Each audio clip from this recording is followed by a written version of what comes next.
tidak pernah ngaku sebagai Tuhan. Itu loh murid-muridnya itu yang mempertuhankan, diikutilah sama Bang Edis. Itu. Kalau memang dia pernah ngaku jadi Tuhan, akulah Tuhan, sembahlah aku. Where? Oke. Sudah? Udah bisa gantian? Sudah, lanjut. Masalahnya gini Bang, masalahnya begini. Yesus itu nggak berbahasa Indonesia, Muhammad juga nggak berbahasa Indonesia. Betul nggak? Oke. Tapi masalahnya Bang, masalahnya Yesus tidak berbahasa Indonesia. Cuma kebanyakan OTN di Indonesia ini tidak bisa baca Bible kalau tidak pakai terjemahan Bang. Beda dengan Lari Muslim. lagi kan? Loh, Anda tadi bawa-bawa bahasa. Saya hanya mengikuti alur Anda. Bang, Anda kita tadi fokus bawa dulu. bahasa. Sekarang saya Mau oke. lari-lari nih. Apa Nggak, saya nggak. heran. Nggak mau Saya lari-lari. belum pernah ketemu orang Muslim kalau diskusi itu nggak pernah gitu bisa fokus gitu. Bisa nggak kita Tapi itu BTW. diskusi satu pokok bahasan sampai kelar gitu loh.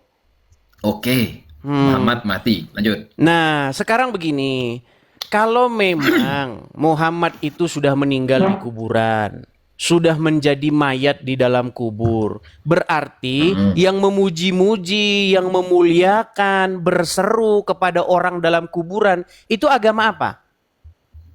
Oh, agama kami Islam. Ya sudah, berarti di mana kamu bisa membantah argumen saya? Oke. Sekarang begini. Kira-kira Bang Edis ini memuja Yesus ketika dia itu bangkit kembali atau ketika dia waktu mati? Loh jelas dong yang dipuja, yang dimuliakan, yang dipuji-puji itu yang hidup. Masa orang mati dipuja-puja? Oh, oke. Ini ada-ada saja. Oke Bang. Berarti sekarang muncul pertanyaan baru. Berarti ketika ini dengarkan yang di bawah ya. Kalau saya dirasa jangan gift-nya jangan cuma sebelah aja. Saya boleh lah buat beli rokok. Sungguh nekat ya.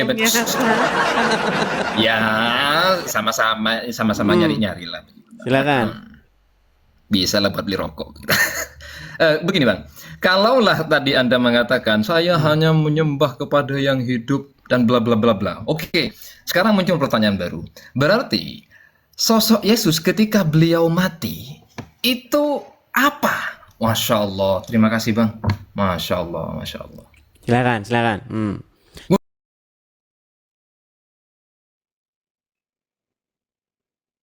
Enak kan kalau Muslim naik sini kan? Langsung macet sebelah, brother.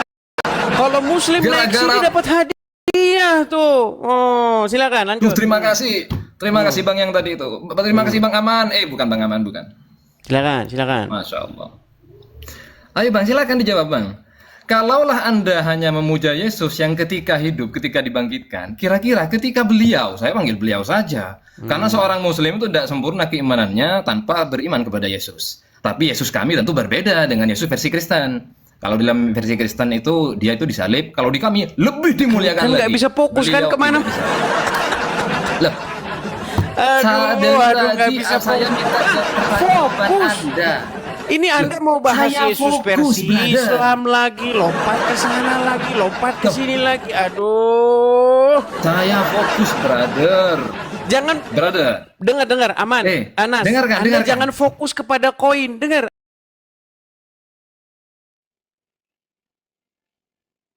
Anda jangan fokus kepada koin, fokus kepada gift. Dengar. Kita ini membahas statement saya yang mengatakan bahwa umat yang berseru-seru kepada mayat, umat yang memanggil-manggil mayat dalam kubur adalah umat Islam. Dan Anda sudah mengakui. Betul. Lalu di mana Anda? Dengar, tujuan Anda tadi di sini apa? Membantah argumen saya, betul? Betul. Bedanya dengan apakah Yesus Anda membantah argumen saya? Bedanya loh, tadi Anda yang berikan statement di awal, saya masih ingat loh. Jangan amnesia. Anas, pelan-pelan ya, pelan-pelan. Dengar. Saya sebentar, Anas, dengar. Santai seperti ini. Anas, dengan wajah tidak tertekan seperti ini. Tadi apa yang Anda katakan? Bahwa argumen yang saya utarakan itu salah, betul nggak? Salah gimana? Berarti benar. Sebentar. Berarti benar nggak apa yang saya utarakan tentang goreng. Tadi saya naik di sini karena waktu awal Anda live, Anda mengatakan demikian. Umat Islam itu adalah umat yang selalu menyembah orang-orang yang sudah di kuburan. Orang sudah Nggak mati ada di saya bilang kuburan. orang-orang. Orang Islam Iya, adalah orang Islam. umat. Dengerin dulu makanya kalau saya ngomong. Oke, lanjut. Makanya pakai headset biar kalau saya ngomong kedengeran. Aman, lanjut. Coba ya dengarkan.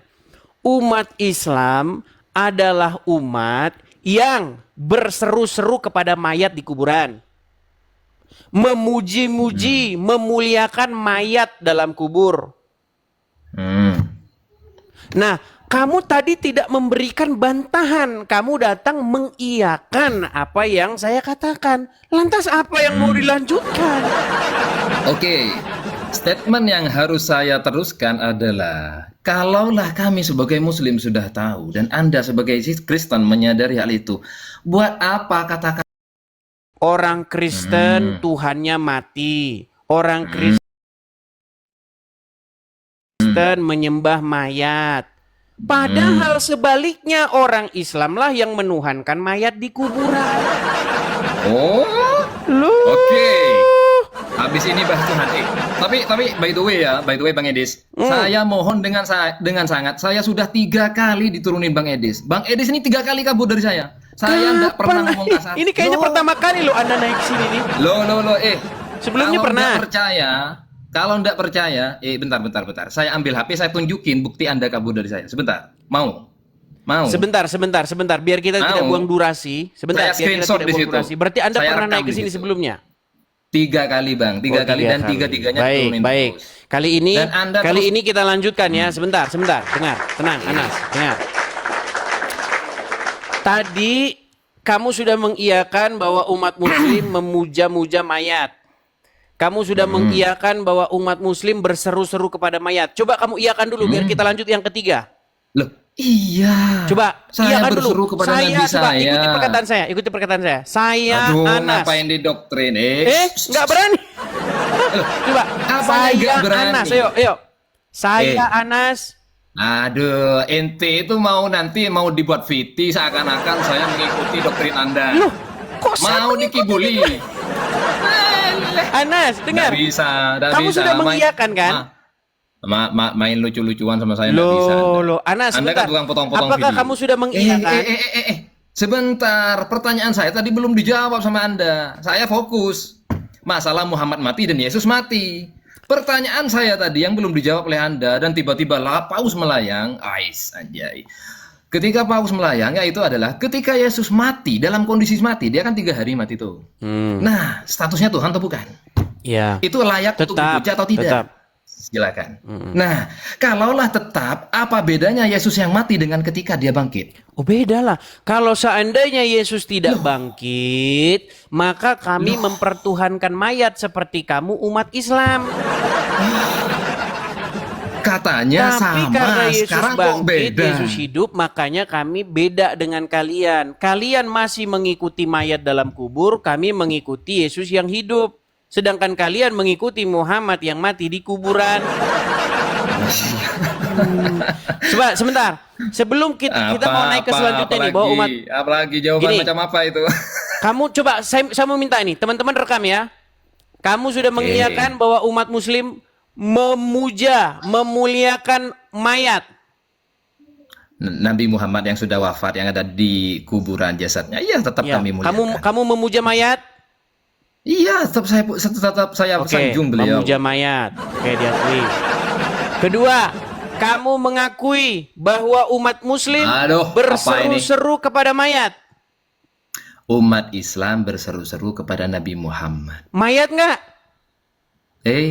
Sekarang nggak kan? Mayat itu. Bentar dulu. Tadi mayat, sekarang kagak. Memang sejatinya sekarang saya tanya. mayat. Sekarang ini Tanya Muhammad terus, mayat nggak belum dia? dijawab sudah nanya lagi. Lari lagi. Ayo, Anas, belum dijawab sudah nanya lagi. Status Yesus ketika mati itu apaan itu? kan sudah Itu saya layak untuk jawab dipuja dari atau tidak? tadi. Patut Kan sudah saya dipuja atau jawab. tidak?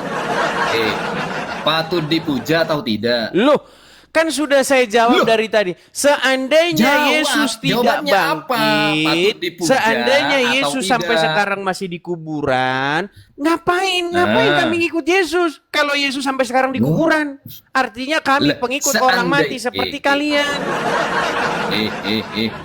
Gimana Bentar, sih? bentar dulu. Oke, sekarang Pertanyaan saya minta simpel. pengakuan kamu dulu, yuk. Lari. Saya Jangan Anas. lari, Bang. Jawaban Anda ambigu, Saya Bang. Anas.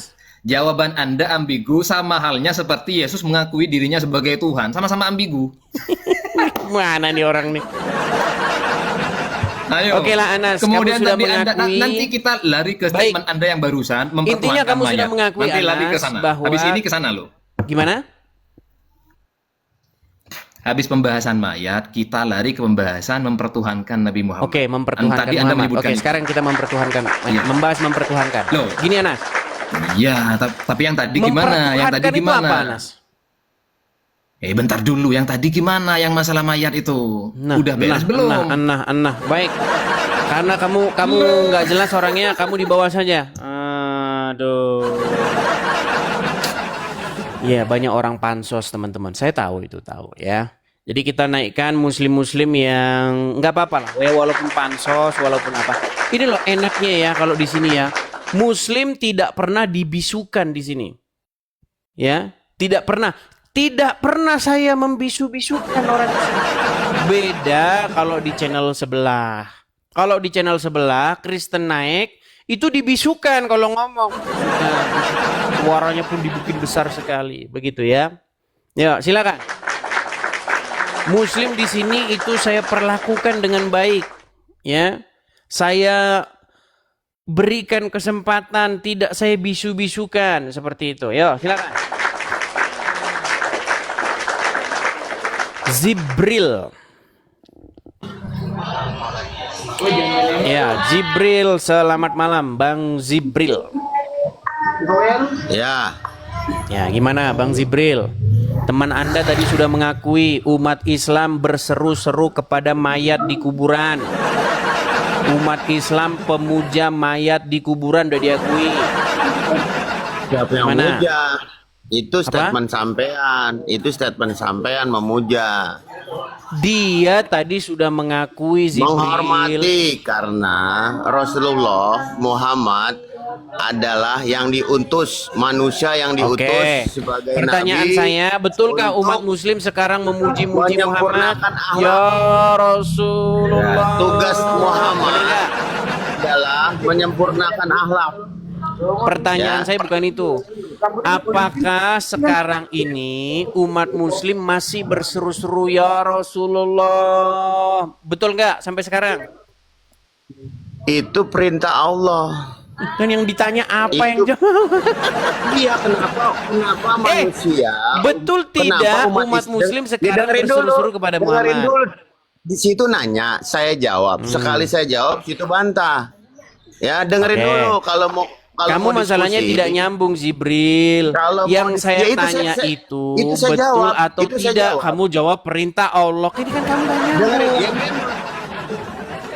Yang umat saya Islam, tanya betul umat atau Islam. salah bahwa umat muslim Iya, karena- berseru-seru kepada Muhammad.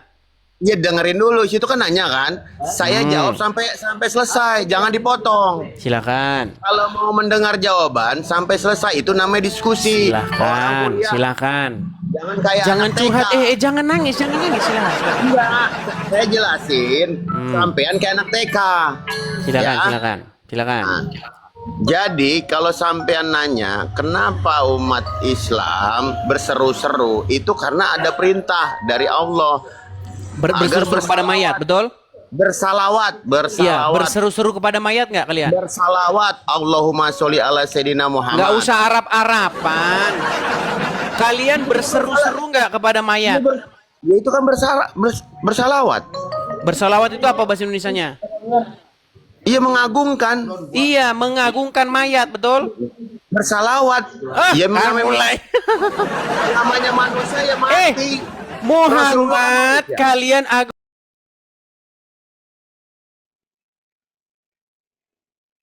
agung-agungkan pada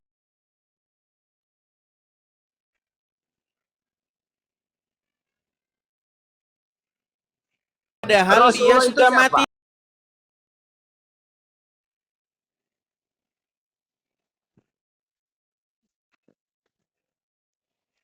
di kuburan, betul.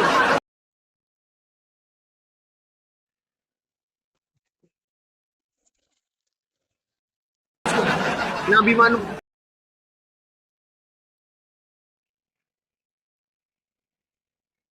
Nabi Muhammad kan manusia. Ya udah pasti Iya, mati lah. kenapa manusia kalian pertuhankan? Kenapa kalian kultuskan hanya Enggak, manusia? Itu Kenapa asumsi- kalian itu mengagung-agungkan, memulia-muliakan Itu manusia asumsi yang ada di sampean. kuburan? Itu asumsi sampean. Kok asumsi? Oke, sekarang saya Itu tanya. asumsi sampean. Oke, apakah Muhammad kenapa, kalian Mak? agung-agungkan? Nanya mulu, kapan saya nanyanya? Apa? Nanya mulu. Kamu tidak menjawab satupun pertanyaan saya. Kamu mengagungkan Ya udah Muhammad nggak? jawab tadi. Tadi sudah jawab. Sekarang gantian nanya Oke, saya. coba sekarang kamu buat pengakuan. Jangan nanya Kami mulu. umat Ini Muslim, bukan diskusi. kami mengagung-agungkan mayat bukan dalam kubur. diskusi Coba. namanya. Ini bukan diskusi. Yang disebut diskusi gantian. Udah kau di bawah saja. Ini kau tidak takut jawab lo satupun kalau- pertanyaan, kau ngocek. Ngocek terus, nggak ada yang bisa didengar. Yuk, silakan. Tenang. Muslim tenang ya. Santai, yuk. Aduh, nekat yang nyata. Oke, silakan, yuk. Bang Azam Official. Selamat malam, Azam. Malam Dis. Iya, Mana kabar, Dis? ini dia ustadznya sudah datang. Azam, kemarin Anda inbox saya. Iya, saya Betul. di-share temanmu Dis. Anda inbox saya mengenai apa itu? Saya di-share temanmu tapi saya nggak bisa naik gitu. Mm-mm. Saya menghargai orang yang nge-share aja sih. Iya.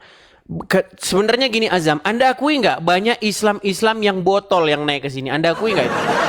Kan framing gitulah. Itu namanya adu domba, saudara. Loh, saya ingat loh Azam, pertama kamu naik sini, kamu bilang, kenapa kamu beraninya sama Islam yang botol? Betul nggak?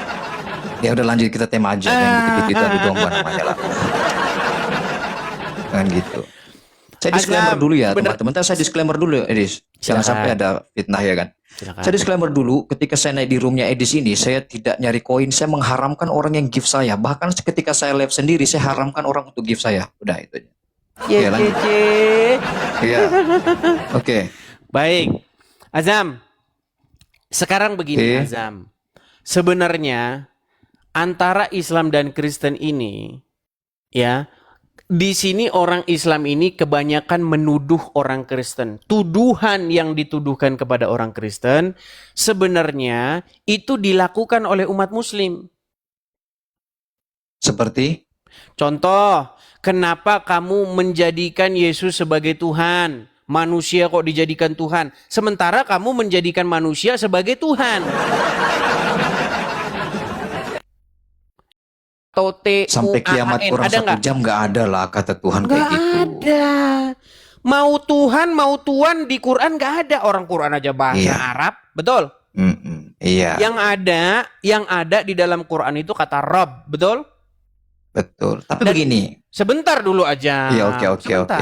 silakan. Dan silakan. umat Muslim wajib nggak menjadikan Muhammad sebagai Robnya? Menjadikan Muhammad sebagai Rob. Ya, lanjut aja dulu, bernarasi aja dulu. supaya Nah, kita udah mulai ganti ya. kan? Enggak, lanjut aja dulu. Sudah saya bilang Ya, teman-teman, bagus lah. kalau yang datang ke sini seorang Muslim yang tahu bahasa Arab, yang mengerti agama Islam, dia akan mengiyakan saya. Enggak, lanjut aja dulu. Udah narasi cepet. Nanti saya lagi gitu. Saya cuma tanya aja sedikit. Iya. Wajibkah umat Muslim menjadikan Muhammad sebagai Rob? Jika seperti itu pertanyaannya, maka tidak wajib. Tetapi Tidak jika ditanyakan, wajib. dengar. Tapi jika ditanyakan, apakah Muhammad itu bisa dikategorikan sebagai Rob? Bisa. Bisa. Bisa Oke. dikategorikan. Tapi wajibkah umat Islam menjadikan Muhammad sebagai Rob? Tidak wajib. Oke, jadi Muhammad itu Robnya siapa dia? Kata Rob ini kan sebuah gelar ya teman-teman. Muhammad, saya, Edis bisa jadi Rob ketika ada keterangan yang menyusul di belakang kata Rob itu sendiri. Bang, Rob Bang apa Azam, dulu nih? Bang Ajam, gini loh, di tengah-tengah umat, misalnya ada 1 miliar orang Islam di seluruh dunia ini. Kedudukan Muhammad Iya. di tengah-tengah umat Muslim itu apa? Kacung apa Rob dia? Dia kalau kedudukannya ditanya seperti itu, maka kedudukannya Nabi Muhammad di tengah-tengah umat Islam sebagai utusan Tuhan. Dia bukan Rob. Bisa bukan Rob? Nah kan, kadang on, kadang off. Enggak, iya. Dia bisa menjadi Rob.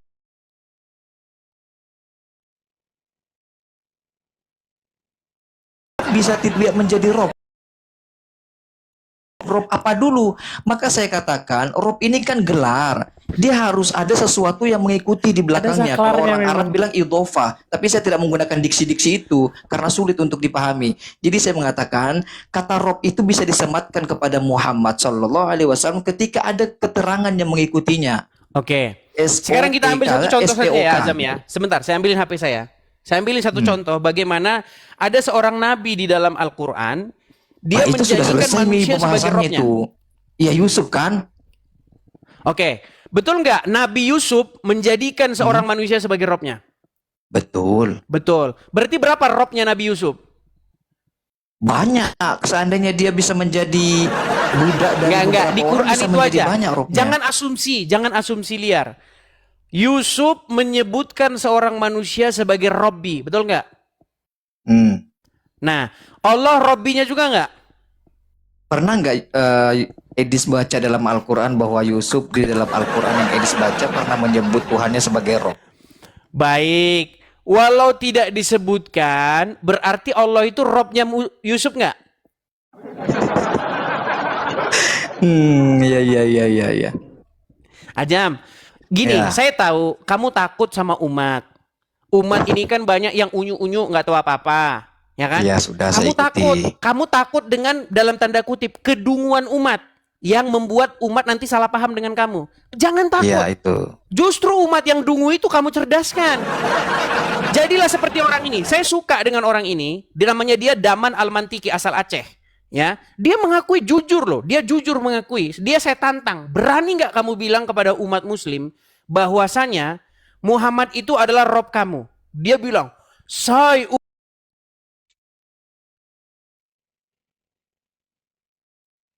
Kata Rob itu disematkan kepada Muhammad kalau ada keterangan yang mengikuti sah. Muhammad Robnya siapa nih? baik ya. Nih, ini pernyataan kamu sendiri loh Azam ya. Bagaimana kamu mengakui bahwa secara kaidah bahasa Muhammad itu Rob? Ustadz Tasik Ngaji Iya, mengakui, betul Yusuf itu, PI betul. mengakui. Yang saya heran kenapa ini ada saklarnya? Saya jelaskan semua umat Islam yang mengerti agama akan menjelaskan bahwa kata Rob itu layak disematkan kepada Muhammad ketika ada keterangan yang mengikuti. Jadi sekarang Muhammad itu Rob atau bukan? Bagi umat Muslim. Bisa. Nah, Bisa menjadi berarti Rob, kalau ya. ada Muslim yang mengatakan bahwa Muhammad itu Robnya, sesat nggak dia? Tapi nggak ada masalahnya yang manggil Muhammad sebagai Rob. Itu persoalannya dia. Ayo gimana? Kok berat sih? Gimana kamu yang berat? Saudara-saudara terkasih. Aduh. Mana ya? Mana pernyataan Ustadz Azam nih? Kamu masih ingat ini Azam? Dengarkan ini Azam. Segi bahasa, maka saksikanlah saya mempertuhankan Muhammad SAW dari sisi bahasa. Nah. Oke, dari sisi bahasa, kamu sudah mengakui tidak bahwa kamu mempertuhankan Muhammad? Iya, terus Iya. apa masalahnya? Terus gimana? Bagaimana kamu mempermasalahkan, bagaimana umat muslim mempermasalahkan kami mempertuhan Yesus, sementara kamu mempertuhan Muhammad? Kita kembali kepada intention. Tuhan yang saudara gembar-gemborkan selama ini kan adalah Tuhan, betul? Emang ada di Betul Quran nggak? Tuhan? Enggak, gini dulu. Harus akui dulu, jangan sampai karena Anda juga takut terhadap umat Kristen. Saya sudah sehingga Anda berkali-kali ragu untuk menjelaskan. mengatakan, saya nggak pernah takut. Justru saya Gini. mendidik orang-orang yang nggak tahu ini. Tuhan Iya, sama iya, betul, Tuhan tuh betul. sama aja. Ya, gitu. Artinya Anda mengakui Tuhan itu bermakna Tuhan kan? Iya, Betul memang tidak? memang Tuhan itu ya Tuhan itu. Iblis pun bisa jadi Berarti Tuhan. Kalau Tuhan yang saudara kamu maksud bukan pencipta alam semesta kan? Bukan. di mana ada Tuhan yang atau Tuhan yang artinya pencipta alam semesta? Di Oke, Quran berarti mana? kita sepakat dalam hal ini. Iya, di Sejalan kita Quran berarti mana, kan di dengan Bible pernyataan saya mana tadi. yang kata Tuhan tuh artinya pencipta alam semesta? Ya itu tanya orang Kristen, jangan tanya saya. Loh, kamu kan mengatakan bahwa Tuhan artinya pencipta alam semesta. Nggak ada arti yang seperti itu. Kau buka Bible dari A sampai Z, nggak ada yang artinya seperti Enggak, itu. saya enggak lagi bahas Bible. Saya enggak lagi bahas Bible. Di dalam Saya Quran pun fokus tidak menjawab. ada kata Tuhan itu yang artinya pencipta alam semesta. Tuhan itu selalu lawan katanya itu hamba. Tuhan lawan katanya hamba. betul. Tuhan lawan katanya hamba. Seseorang yang sesuatu yang kepadanya seseorang menaklukkan diri. Jadi betul tidak? Begini Edis, saya kan menghormati Anda nih. Jadi betul tidak bahwa ketika Anda berbicara tentang Tuhan, berarti Anda sedang tidak berbicara mengenai sosok yang menciptakan alam semesta, betul? Tergantung kata itu ditujukan kepada siapa. Sama tergantung lagi? itu kayak Gimana? begini. Hari ini saya mau makan siang dengan presiden. Presiden di situ siapa? Ya berarti betul ya kan? Betul nggak? Iya, Apa yang saya katakan tadi? betul. Ya berarti sudah sebenarnya kita sejalan ya. Iya, yang jadi masalah adalah kenapa kalian mempermasalahkan kami mempertuankan Yesus sementara kalian mempertuankan Muhammad. Nah kalau hanya sampai di situ mungkin tidak akan terjadi sebuah persoalan dan perdebatan Edis. Yang menjadi Oke, persoalan adalah sekarang yang dimaksudkan Al-Quran itu kan mempertuankan, betul? Menjadikan seseorang sebagai robnya, betul nggak? Betul nggak? Terus dulu, saya yang mana yang ayatnya mana? Saya nggak ngerti. Dalam Jadi harus At-Taubah jelas. ayat 31, mereka menjadikan rahib-rahib dan alim ulamanya sebagai tuan di samping Allah. Dan Isa putra Maryam gitu ya. Betul nggak? Iya. Iya. Jadi seseorang yang mempertuankan. Iya. Sementara kalian mempertuankan Muhammad. Itu luar biasa framingnya ya. Oh, framing Lucu gimana? juga sih buat lucu-lucuannya.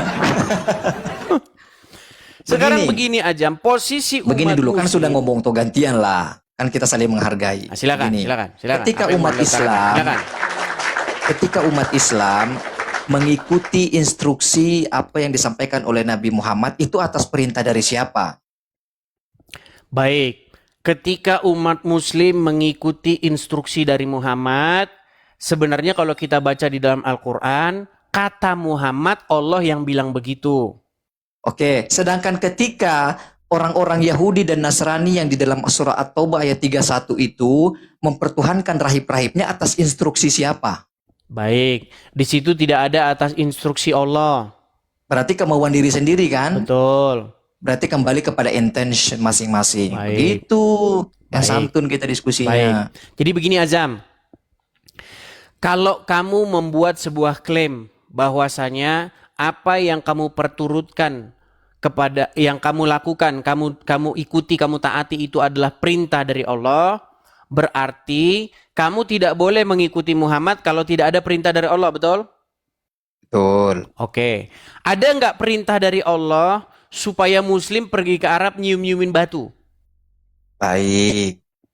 Ya, mungkin ini saya akan mengemukakan ayat yang sangat populer ya. Di dalam saya ayatnya, kalau saya nyari ayat saya agak lama ya, karena saya buka laptop ini saya depan laptop agak lama. Jadi saya bacakan ayatnya aja.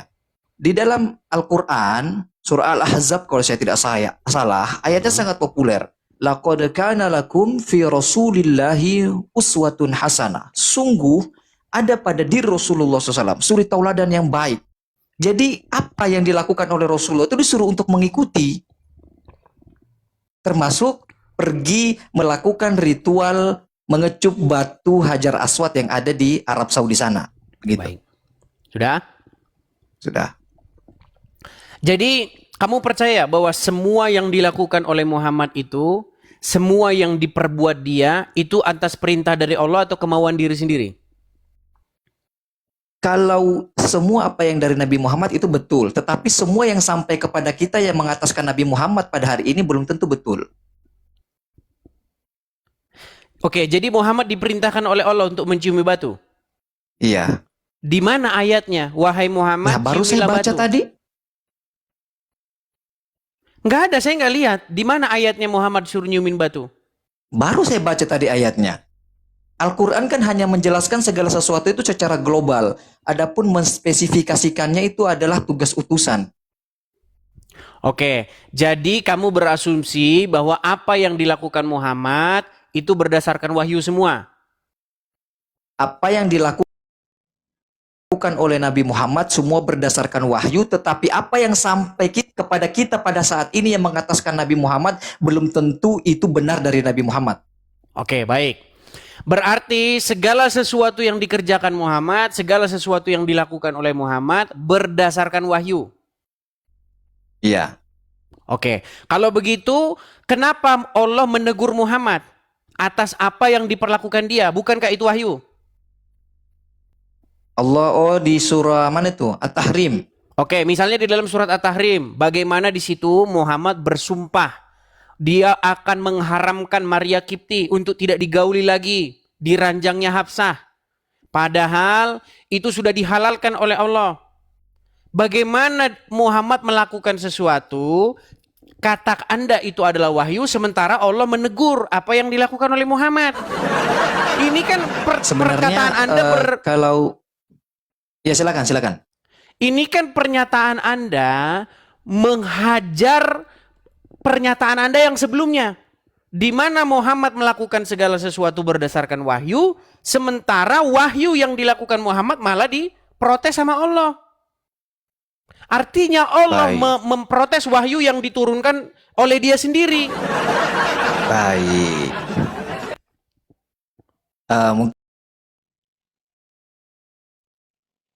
Mungkin Anda tahu ya sutradara, ya kan? Sutradara itu adalah perancang sebuah skenario dari lakon seseorang. Jadi Al-Quran itu kan telah diturunkan di Lauhul Mahfuz secara sempurna.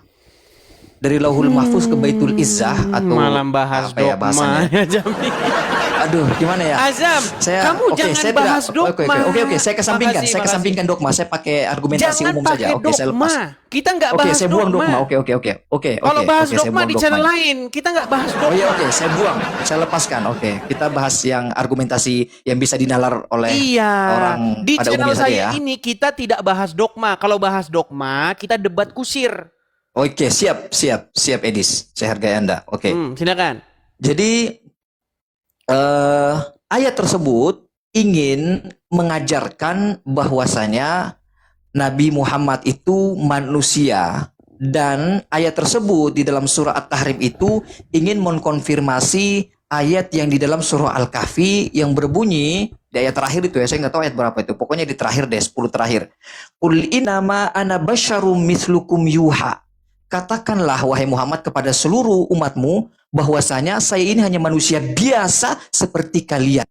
Artinya ketika Nabi Muhammad melakukan hal-hal yang berkaitan dengan kemanusiaan itu wajar, seperti lupa, keliru dan lain-lain sebagainya, itu hal yang biasa. Ingin mengkonfirmasi ayat tadi bahwasanya dia hanya seorang manusia, begitu. Itu kalau tidak berbicara doktrin. Baik, saya ikuti pola pikir kalian. Ini sudah pernah saya bahas di buku saya, Hal Mengikuti Muhammad, ya, dengan hal mengikuti Yesus. Jadi Anda sudah mengakui bahwa Muhammad itu manusia biasa, melakukan kesalahan, dan dia juga sering lupa, ya, sering berbuat sesuatu yang bertentangan dengan apa yang Allah inginkan. Kalau sering itu berarti kerap sekali ya, tapi kalau 1 kali, 2 kali itu kan belum bisa dikatakan sering ya, apalagi jika dikalkulasi dari usia 23 tahun selama dia menerima wahyu. Oke, baik. Artinya Muhammad manusia biasa dan dia pun melakukan kesalahan. Iya. Oke. Kalau begitu, mengikuti Muhammad kemungkinan juga bisa salah, betul? Ketika hal tersebut, Nah, udah misalnya mulai tidak nih, ada kan? teguran. Iya, kita ngomongin jujur nih. Udah mulai nih. Dengar Loh. Ajam, pelan, tenangkan dulu pikiranmu ya, tenangkan. Saya pernah menulis sebuah buku, hal mengikut Muhammad, babnya itu hal mengikut Muhammad dengan hal mengikut Yesus. Gini, Nanti saya beli bukunya ya. Bagaimana? Nanti saya beli bukunya. Nggak perlu Ada, beli, dijual. gratis untuk muslim itu gratis. Saya bagikan gratis. Oh, gratis. Salah satunya adalah Uncu PI. Nah, Uncu PI itu udah dapat bukunya. Ya, Waduh, saya bagikan belum tuh ya. kepada muslim-muslim. Gini, itu saya bagi kurang lebih 2.000 buku. Saya bagi kepada muslim-muslim. Nggak ada bantahan. 7 orang yang laporan kepada saya setelah baca buku itu meninggalkan agama Islam. Ya, dengarkan. Perhatikan ya. Mengikut Yesus tidak mungkin salah. Karena Yesus itu kebenaran. Sedangkan Muhammad Anda akui adalah manusia biasa dan melakukan kesalahan, betul? Iya. Dan mengikuti Muhammad terbuka peluang, terbuka lebar kemungkinan untuk salah atau sesat, betul? Salah atau sesat. Salah itu belum tentu sesat. Definisinya Oke, udah keliru mengikuti nih. Muhammad terbuka peluangnya untuk salah, betul? Masih bisa diterima. Lanjut. Baik. Jadi teman-teman, oke coba buat pengakuan. Saya seorang Kok muslim. nanti di training. Di dalam ranah ilmiah tidak bisa begitu. Nah, Saya ini kan dia fokus nggak mau buat menjawab di sini. pengakuan kan? Enggak. Ayo buat pengakuan. Begini Dis, nanti Bahwa terframing bahwa mengikuti salah itu Muhammad sudah pasti kemungkinan- sesat. Ajam, mengikuti Muhammad kemungkinan bisa salah nggak? Untuk sementara ini belum ada bukti yang valid. Tuh kan? Lihat. Tidak. Coba Anda buktikan dulu. Oke, baik. Saya Karena kasih Anda contoh. tidak mau Saya kasih berbicara contoh. dogma kan? Saya kasih contoh. Pernah suatu waktu Muhammad pergi ke Madinah, betul? Di sana dia Kurma nih, mendapati kurma para nih ya? petani. Di sana dia dapati para petani kurma. Udah lagi ya. Sudah. Saya mau katanya mau kasih contoh spesifik. Iya, Mau sudah, saya kasih contoh iya. spesifik? Artinya saya sudah tahu kisah itu ya kan? Oke. Ketika para petani kurma mengikuti perkataan Muhammad,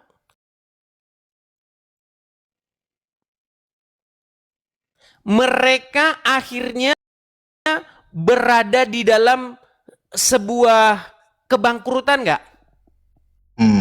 Artinya sesat nggak itu?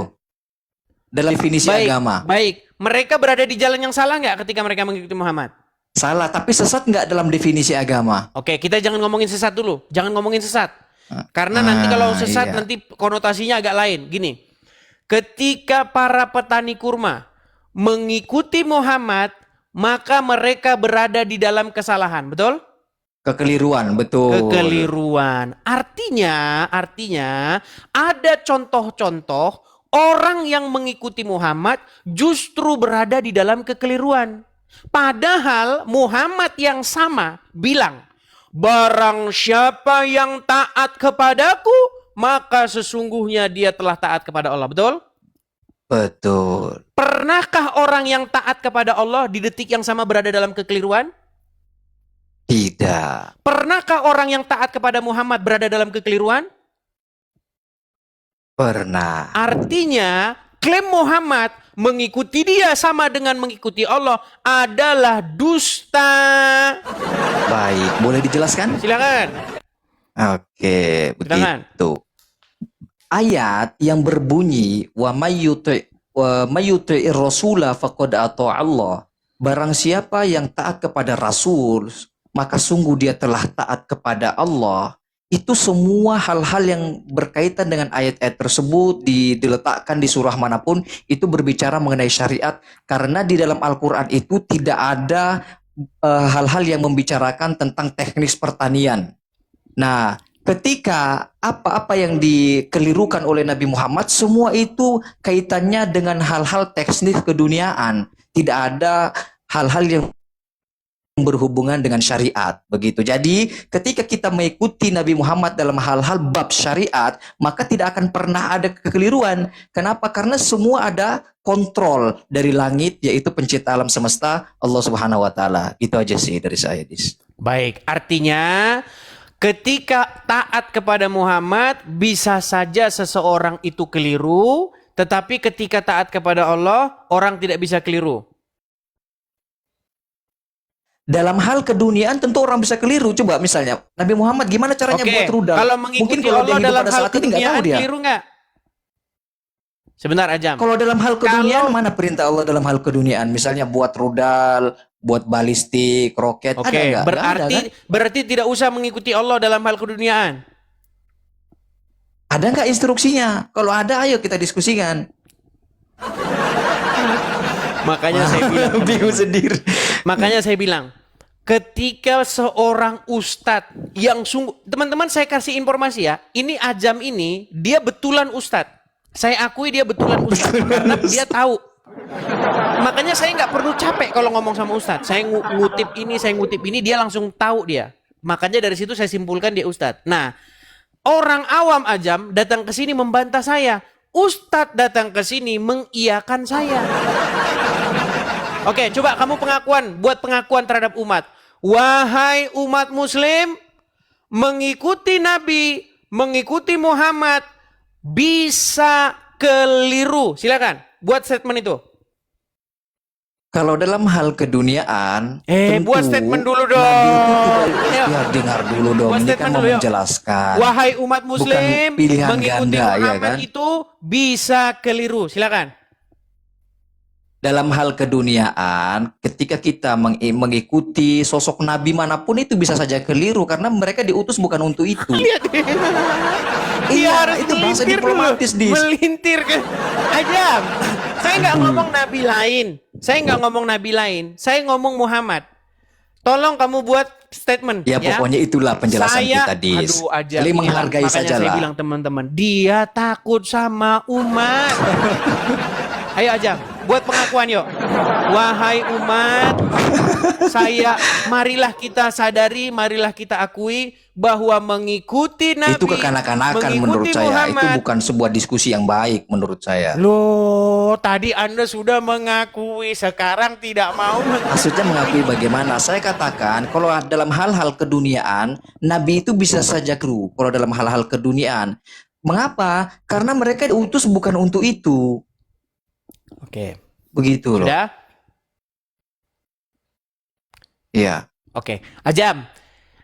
Karena kamu tidak mau Siap. mengakui pengakuan, tidak membuat satu statement, saya memaklumi karena kamu takut sama umat. Iya. Kita lanjutkan masalah begini. Oke, berarti berakhir ya diskusi kita ya. Enggak, lanjut, masih ada.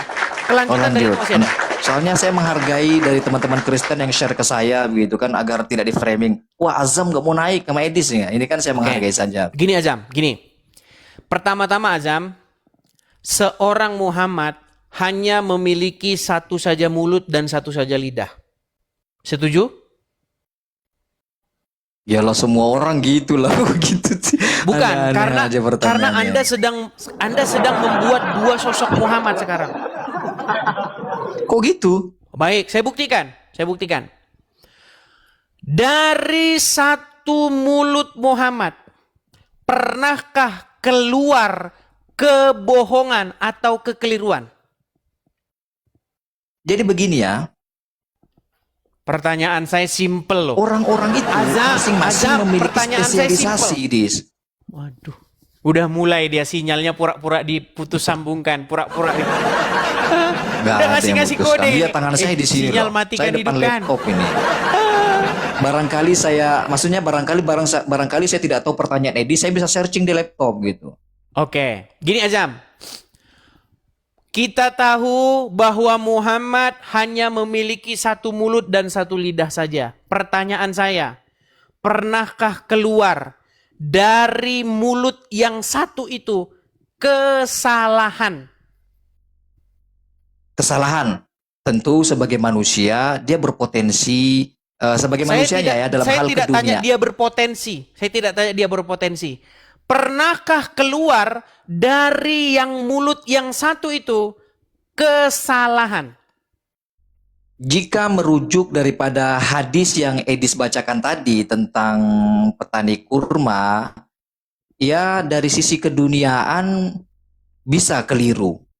Ijtihadnya bisa keliru. Oke, dalam hal berarti dari keduniaan. mulutnya Tapi, bisa keluar kesalahan. dengar dulu biar selesai kan, saling Silakan. menghargai. Dalam hal syariat tentu tidak akan pernah keliru karena ada panduannya begitu. Oh, berarti dari mulutnya pernah keluar kesalahan. Bisa jadi. Kok bisa jadi? Lambat ya sinyalnya. Jam, jangan bisa jadi dong kayak putus asa begitu. Putus asa. Jangan putus asa. Gimana? Aduh, sinyalnya putus-putus ini. Mulai sinyal putus. Udah lanjut. Yang Baik. jelas bukan saya yang megang HP-nya kan, jauh. Oke. Itu saja berarti ya. Bentar. Jadi saya akan tunjukkan sebuah hadis kepada Azam, ya. Perhatikan, di mana di Saya udah sini. tahu hadisnya itu. Baik, saya balikkan kamera saya ya. Baca aja, udah tahu. Yang penting kan Saya bukan balikkan biar teman-teman lihat kayak aja. ngajari anak-anak gitu. Oke. Oh, biar teman-teman. Oke, ini Ajam ya. Perhatikan. Ini hadisnya. Perhatikan. Nanti tolong dikoreksi silakan. kalau ada terjemahan yang salah. Ini Ajam ini juga ahli berbahasa Arab. Ini Ustadz betulan kalau Azam nih ya. Saya bacakan. Ya, Dari setelah ini saya Abdullah. turun ya sudah ya. Bagaimana? Karena saya sudah naik. Setelah ini nanti saya izin turun. Oke, lanjut. baik. Dari Abdullah bin Amr. Ia bercerita, dulu aku menulis apapun. Kalau ada kata-kata yang penting, saya baca dengan keras. Atau saya baca dengan intensi khusus. Apapun Iya. yang ku dengar dari Rasulullah. Untuk kemudian kuhafalkan. Lalu orang Quraisy melarangku. Kata mereka, apakah kau menulisnya sedangkan Rasulullah terkadang bersabda dalam keadaan marah, terkadang pula bersabda dalam suasana hati yang baik. Lalu aku berhenti menulis hingga aku ceritakan itu semua kepada Rasulullah. Kemudian beliau bersabda, perhatikan, tulislah demi Tuhan yang nyawaku berada dalam kekuasaannya. Tidaklah keluar dari lisanku kecuali ucapan yang hak. Tidak pernah keluar dari mulut Muhammad kecuali yang hak. Kata Muhammad. Sehubungan dengan tuduhan orang-orang Quraisy bahwa Muhammad itu cuma manusia biasa. Bisa ngomong dalam keadaan senang. Oke, sudah bisa ngomong dijelaskan. dalam keadaan marah. Sehubungan dengan latar belakang Abdullah bin Amr menulis apapun yang dikatakan Muhammad. Kalau kita merujuk kepada latar belakangnya ini, Bang Azam, tidak ada di sini perkara duniawi, perkara syariat, nggak ada. Di sini berbicara mengenai apapun yang keluar dari lisan Muhammad adalah yang hak. Baik. Sementara Anda sudah mengakui dari lisan Muhammad yang Muhammad bersumpah demi Tuhan itu keluar kesalahan. Maka kesimpulannya adalah Muhammad tiada lain seorang pembohong. Betul? Baik, sudah bisa dijelaskan. Silakan. Nah, mungkin Edis tahu ya asbabul wurud dari hadis itu. Hadis itu berbicara mengenai situasi dan kondisi Nabi Muhammad sedang mengajar. Jadi ketika sedang mengajar, tentu pembelajarannya bukan pertanian, bukan teknologi, bukan sains, tapi hal-hal yang berkaitan dengan syariat. Maka kata-kata tersebut sangat relevan. Tidak akan keluar dari mulutku kecuali perkara yang hak. Maka semuanya harus ditulis. Justru kalau tidak ditulis, maka ada syariat yang tertinggal. Begitu. Udah jelas kan? Oke. Tadi Abdullah bin Amr menulis segala sesuatu yang...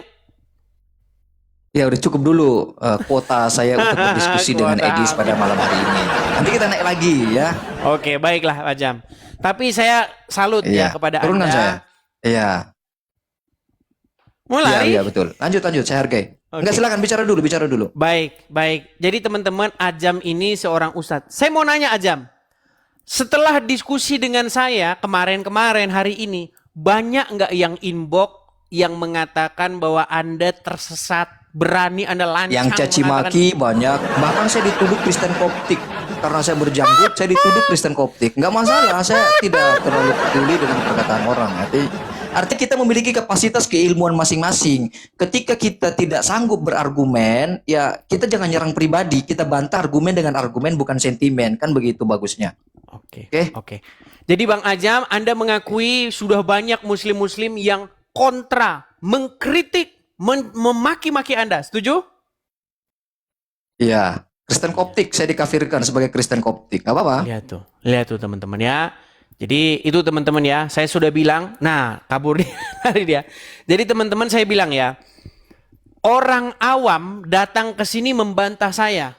Ustadz datang ke sini mengiyakan saya. Ya, tuh teman-teman, kalian sudah menjadi saksi. Yuk, kita masih berikan kesempatan kepada muslim-muslim yang lain. Tapi sebelum kita lanjut ya teman-teman ya, sekali lagi, sahabat-sahabat Kristenku, sahabat-sahabatku dalam Tuhan Yesus, terima kasih. Teman-teman sekalian, kita ada program pendirian rumah apologet, di mana teman-teman kita memerlukan tempat untuk berapologet dalam jangka waktu yang panjang ke depan. Jadi teman-teman yang punya berkat berlebih, mari teman-teman kita support ya pendirian rumah apologet tersebut supaya kita punya tempat sendiri nih. Kita punya stasiun sendiri, kita punya tempat untuk menghasilkan konten-konten seperti ini ya. Karena kita sekarang belum ada tempatnya teman-teman. Ya, karena kita masih berapologet dalam waktu belasan bahkan puluhan tahun ke depan, maka kita memerlukan tempat itu. Kepada teman-teman yang tergerak hatinya ingin memberikan support ya, teman-teman bisa cari akun Sayang Asli ya.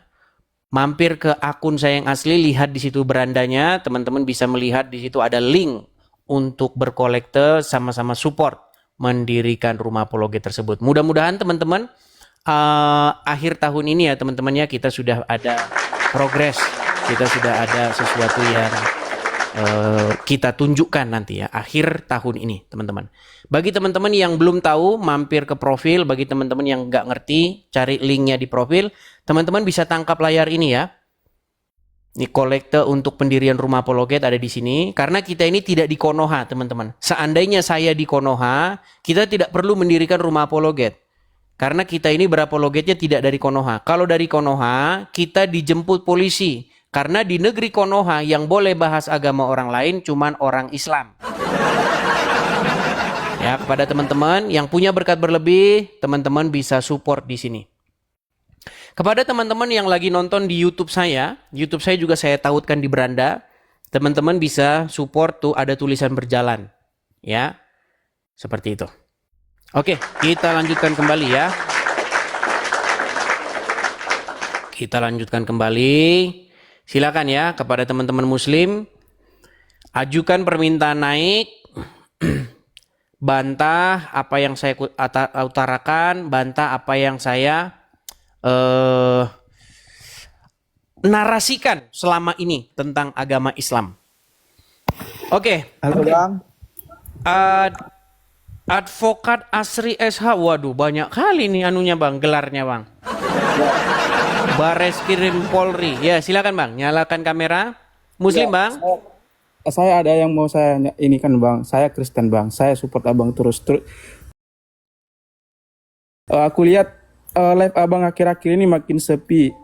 Jadi saya sarankan aja Bang, kalau untuk menaikkan itu jangan yang itu aja Bang, biar kami yang Kristen biar tahu kan ininya biar Masalahnya sudah habis Bang, yang Muslim.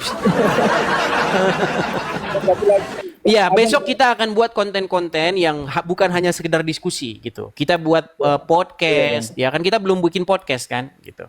Nanti ada podcastnya juga begitu.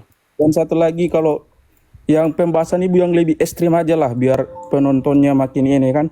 Kalau kulihat akhir-akhir ini 2-3 hari ini kalau abang bawa materinya agak lembut, penontonnya jadi agak berkurang begitu. Yang sarkas-sarkas nggak apa-apa bang, berame dulu. Oke lah, oke. Oke gitu bang ya, saya turunkan ya. Oke, saya turunkan dulu. Ya teman-teman ya, besok kita itu ada rencana mau bikin podcast, mau bikin ya pokoknya konten-konten lah ya seperti itu. Oke, kita lanjutkan ada Mas Fanani. Oke, Mas Fanani. Oh, Atik. Ya, silakan Atik, saudara atau saudari Atik. Selamat malam. Saudara atau saudari Selamat Atik. malam. Muslim? Selamat malam. Ya, Muslim. Bentar, saya ambil air minum sebentar ya. Ya, Muslim, silakan nyalakan kamera. Undang dulu, undang. Saya juga mau ambil jilbab. Ya, bentar. Saya lagi ambil air minum, sabar. Saya juga harus sabar. Ya, saya balikkan dulu. Saya kirimkan dulu permintaan undangan. Ya, sudah. Sudah saya kirimkan itu. Oke. Oh, ini yang kemah. Gimana Bu Atik? Gimana? Ya, gimana apanya? Begini-gini aja lah. Apa yang mau Anda utarakan? Bu Atik, silakan. Halo? Iya, yang mau Anda utarakan apa, Bu Atik? Putus-putus. Suaranya Putus. Oh, ya yang mengenai itu. Apa? Mengenai apa? Kayak Muhammad berbohong.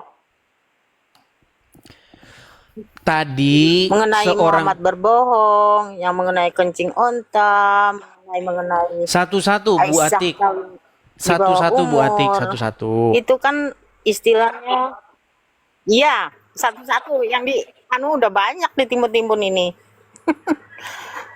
Apa yang Ayo mau Anda jelaskan. utarakan? Coba ungkapkan dulu satu saja, apa? Oke, yang mengenai kencing onta, kadang itu kan dibahas-bahas mengenai Aisyah yang kawin di bawah umur. Banyak lagi lah. Katanya satu-satu, Ya. satu dulu. Tadi Apa berbohong, yang udah, itu dulu. fitnah dari apa yang saya utarakan?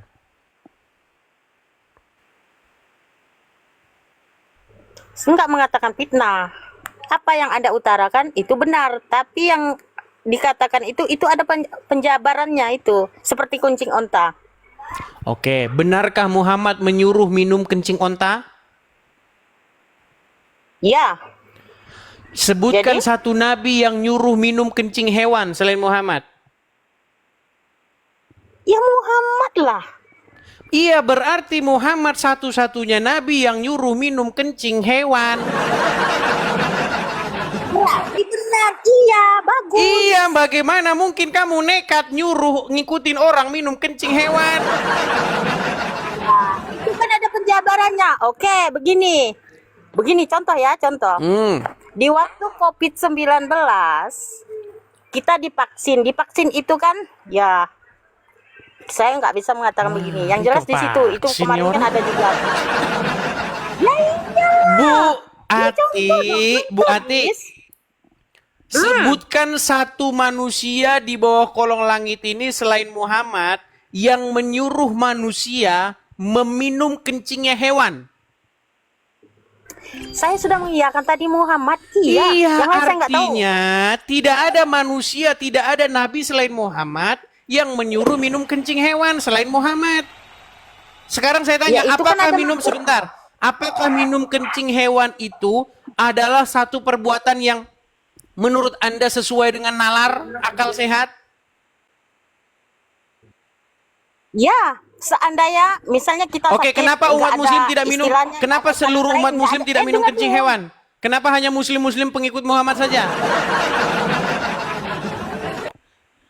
Kenapa? Seandainya kita berobat nggak ada jalan lain, nggak ada jalan keluar, meminum kuncing otak pun nggak apa. Seperti di COVID-19.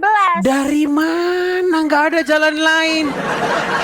Kalau di nggak istilahnya gimana di waktu COVID-19?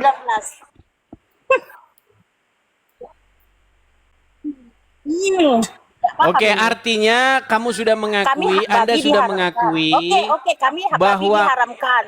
gimana? Kan babi diharamkan, tapi kalau tidak ada jalan lain, misal di daerah itu tidak ada Kan makanan atau lari apa, kemana-mana ya kan, aduh. terpaksa. Oke lah, kita naikkan muslim yang berkelas dulu lah ya. Iya, itu kan Aduh, contoh, ini lari contoh kemana-mana, lari kemana, aduh. Yuk, saya naikkan muslim yang memiliki pengetahuan. Ada Mas Fanani. Ini tadi mau saya naikkan. Teman-teman yang Kristen jangan mengajukan permintaan naik dulu ya. Oke, Mas Fanani. Ya, Selamat malam Mas Fanani, muslim Bang. malam. Ya, alhamdulillah muslim. Ya, silakan Hafiz Bang, ya. nyalakan kamera. Silakan nyalakan kamera. Baik. Sudah nyala? Ya, silakan. Oke, Ya, yang selamat kemarin malam, nih, Mas Pak Edi. Fanani. Iya. Iya, Mas Fanani, mohon maaf Sebentar, kemarin Mas. itu terganggu Habis karena itu penonton banyak yang ribut Ribut masalah di ada bawah. hacker ya. Nggak Kita tahu. gimana?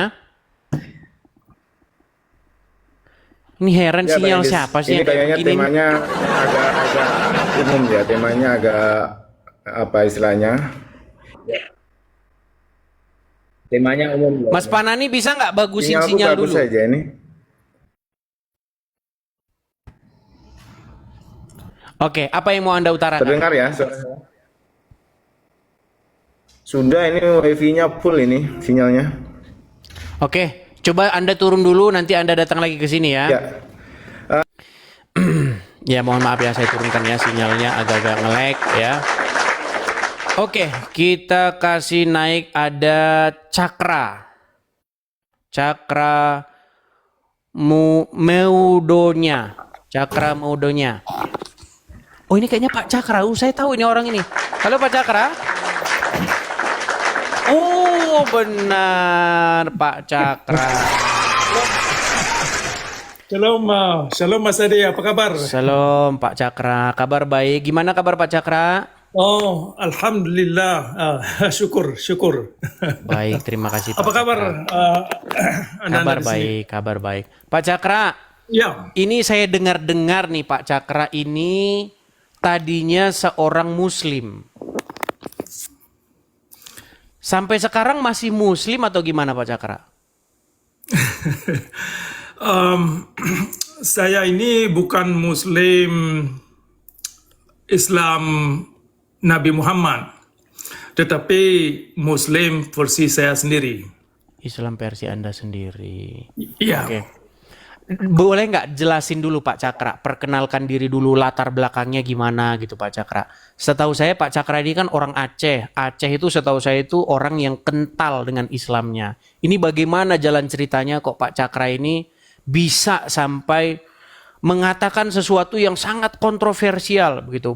Mengatakan Muhammad tuh tokoh fiksi yang dikarang-karang oleh pengarang hadis. Kemudian mengatakan Islam tuh pembawa kekacauan begitu. Gimana itu ceritanya Pak Cakra? Silakan. Ya baik, terima kasih atas kesempatan. Ya ceritanya panjang, tetapi bisa saya sebutkan beberapa dimensi.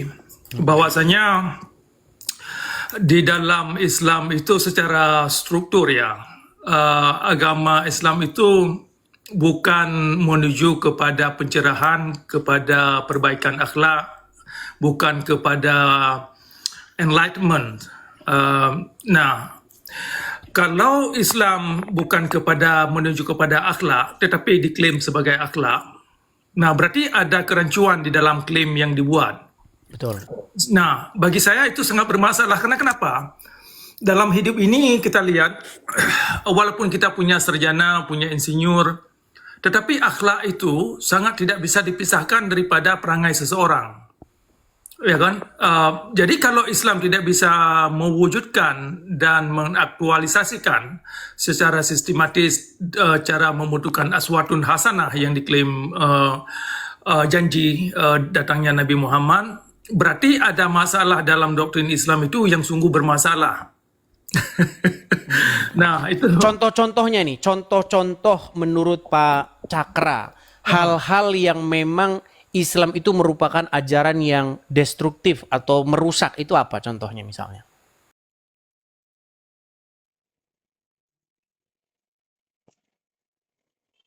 Ya di um, banyak dimensi, tetapi di antaranya itu Islam adalah agama kebencian. Jadi benci itu kan sangat merusak, apalagi untuk anak-anak. Nah, kalau Tuhan membenci satu kaum, yaitu terutama kaum Yahudi, nah ini sangat bermasalah. Kemudian kalau Islam mengajarkan orang Islam membenci orang Kristen, orang Hindu, agama-agama lain, nah berarti umat Islam itu dibina dengan teori-teori yang demikian, sehingga mereka ketika mereka dewasa tidak bisa mengasimilasi diri mereka atau berkawan dengan orang lain, bekerja sama dalam satu usaha yang bisa menciptakan satu hasil yang baik bagi mereka sendiri dan bagi masyarakat untuk bisa kontribusi kepada negara dan seterusnya dan kepada dunia. Nah, karena kebencian ini adalah bagian daripada iman, nah ini bermasalah bagi saya. Nah, berarti ada hal yang memang sangat miring dan sehingga Islam ini susah sekali mewujudkan konsep rahmatan lil alamin. Contoh konkretnya Pak Cakra, ayat-ayat yang menurut Anda itu sangat-sangat memiliki muatan yang Anda utarakan gitu, menjadi malapetaka bagi umat manusia, itu ayat apa misalnya? Misalnya ya ayat 29 dan ayat 123 dari surah At-Taubah. Taubah ya. Ya, dan ayat-ayat yang lain yang serupa dengan itu. Jadi Pak Cakra begini, apakah Anda setuju bahwa orang-orang yang melakukan teror begitu ya, seperti kasus bom Bali, kasus bom-bom lainnya yang terus-menerus kita lihat di Indonesia enggak kunjung usai. BNPT sampai mencari daya upaya segala upaya, tetap saja kejadian itu terus berulang. Dari zaman bom Borobudur sampai bom yang kemarin yang terbaru ya. Bom yang terbaru kemarin yang gereja Katolik. Itu menurut Anda, itu memang mereka lakukan atas perintah Al-Quran itu atau bagaimana menurut Anda ini Pak Cakra?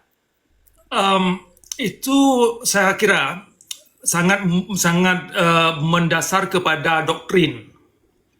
Jadi perang memerangi agama lain itu memang bagian daripada tuntutan syariat.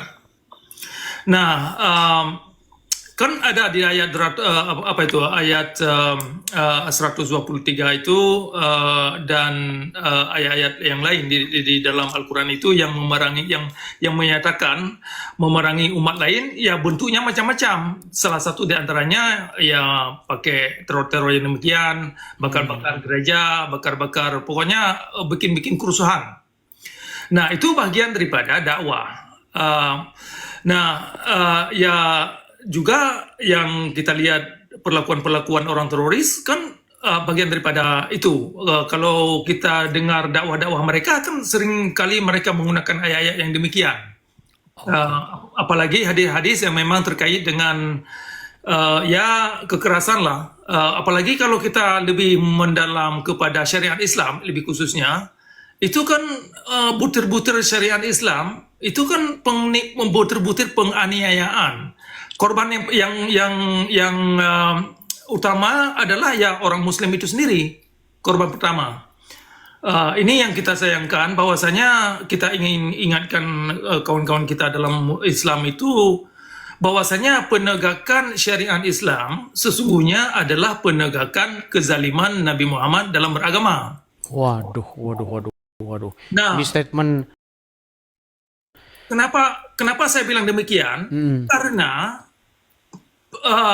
perwujudan kelakuan kaum ulama dalam syariat Islam dengan perlakuan Nabi Muhammad adalah dua dimensi yang tidak bisa dipisahkan. Nah, jadi kalau ulama misalnya mengargumenkan, menarasikan, oh ini cuman hanya kesalahan ulama, salah tafsir, salah, itu omong kosong. Karena yang mereka lakukan adalah memang berdasarkan kitab-kitab yang mereka pegang. Betul. Artinya mereka meyakini bahwasanya yang mereka lakukan itu adalah perbuatan Nabi. Kan demikian. Betul. Seperti Muhammad memerangi Yahudi, memerangi umat yang tidak mau beriman kepada Allah. sebenarnya itu kan sudah dilakukan oleh Muhammad ya. Kemudian kalau ada umat muslim yang sekarang melakukan itu, sebenarnya itu meneruskan ajaran Muhammad gitu ya. Iya. Betul.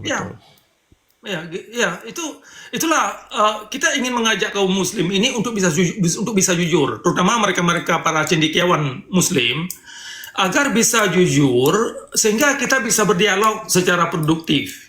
Oke. Ya kan? Oke, ini satu ini Mas. Artinya begini Pak Cakra, selama Anda memperdalam agama Islam, memang inti dari agama Islam ini akhirnya memang mengajarkan kebencian kepada umat lain, betul ya? Itu diantaranya, benar. Oke. Jadi makanya saya bilang gini teman-teman, saya sebenarnya mau ngangkat tema ini, tapi mungkin nanti tema ini agak sedikit sedikit kontroversi. Sebenarnya gini, kalau kita mau jujur nih Pak Cakra, sebenarnya agama Islam tuh bertentangan dengan Bhinneka Tunggal Ika, bener nggak ya? Iya. Karena dia mengajarkan jangan berteman kecuali dengan orang Muslim, ya kan? Jangan bersahabat kecuali dengan Muslim. Jangan, bahkan ada hadis mengatakan jangan makananmu dimakan kecuali orang yang bertakwa. Jangan memilih pemimpin yang bukan Muslim, betul? Benar. Nah, sementara undang-undang dasar kita mengatakan bahwa seorang presiden itu adalah warga negara Indonesia, tidak disebutkan agama apa, betul kan?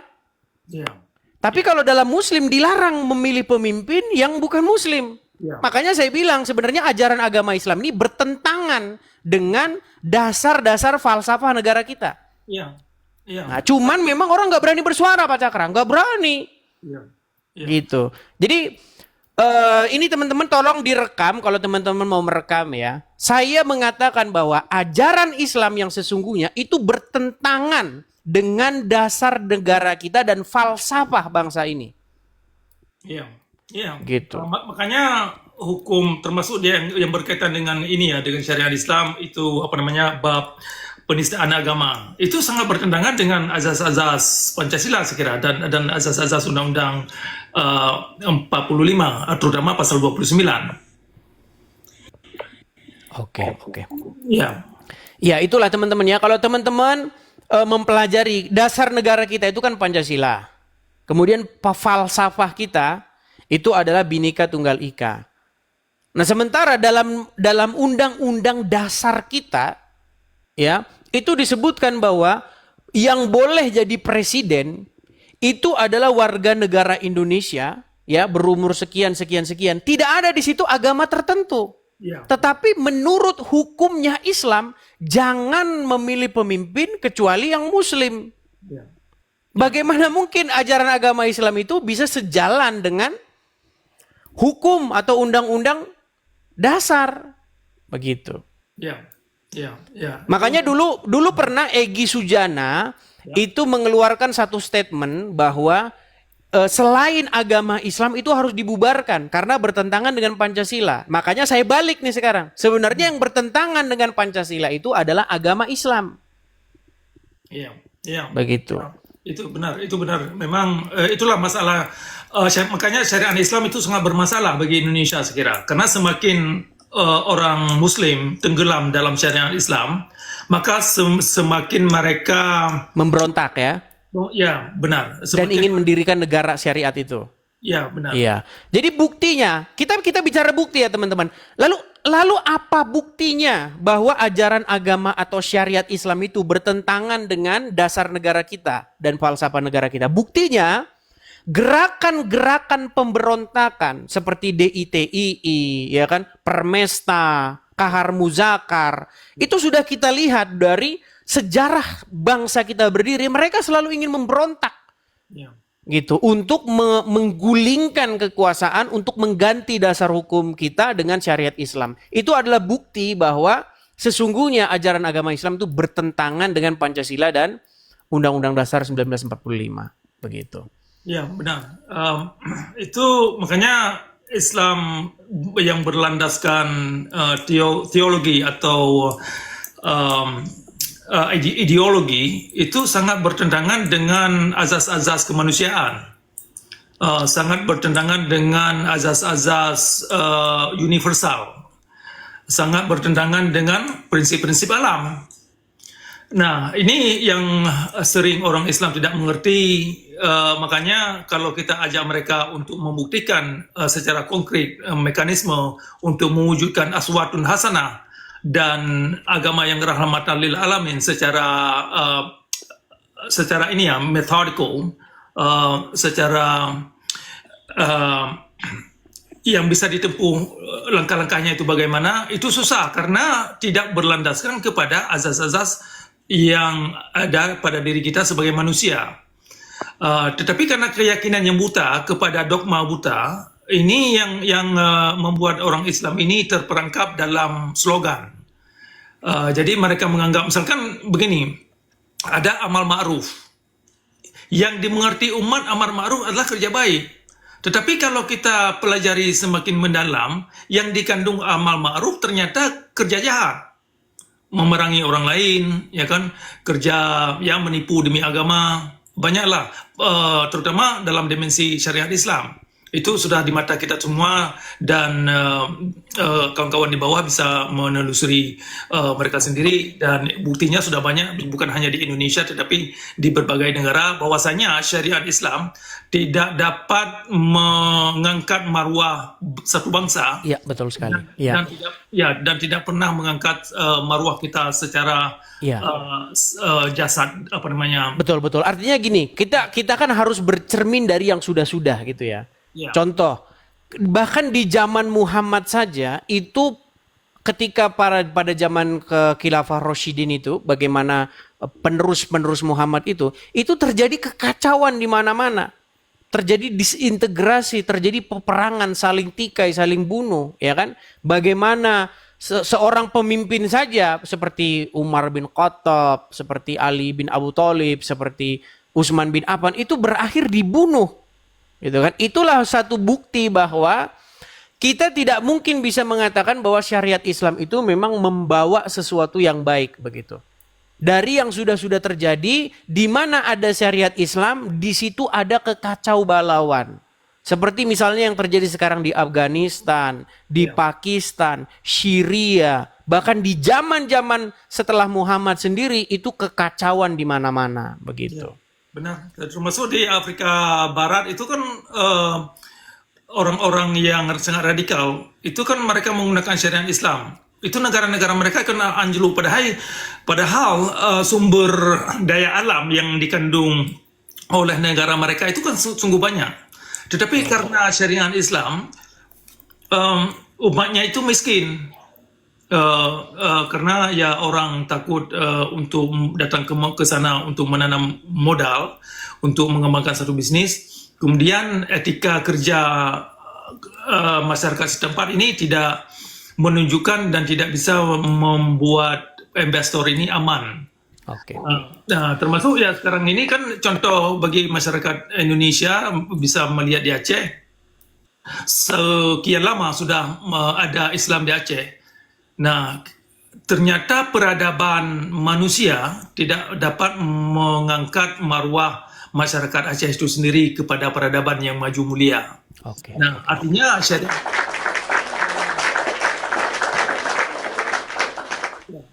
syariat Islam memang bukan kepada kebenaran, bukan kepada nilai-nilai kemanusiaan, bukan untuk mengangkat marwah dan daya nalar kita ini agar kita ini menjadi kreatif, produktif dalam hidup, bisa bermanfaat untuk diri kita ini dan untuk masyarakat dan kepada dunia. Dan syariat Islam bukan untuk mengangkat marwah kaum wanita.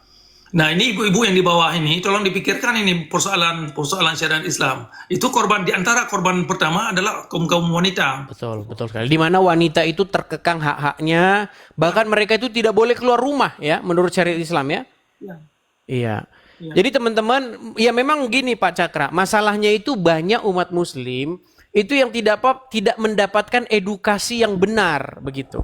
Mereka hanya mendapatkan sebuah slogan-slogan kosong tentang wah korupsi, khilafah solusinya ini segala macam. Ya puji Tuhan lah, artinya negara kita itu sudah mengambil tindakan untuk membubarkan ya paham-paham semacam ini, yang memang paham-paham semacam ini itu mengancam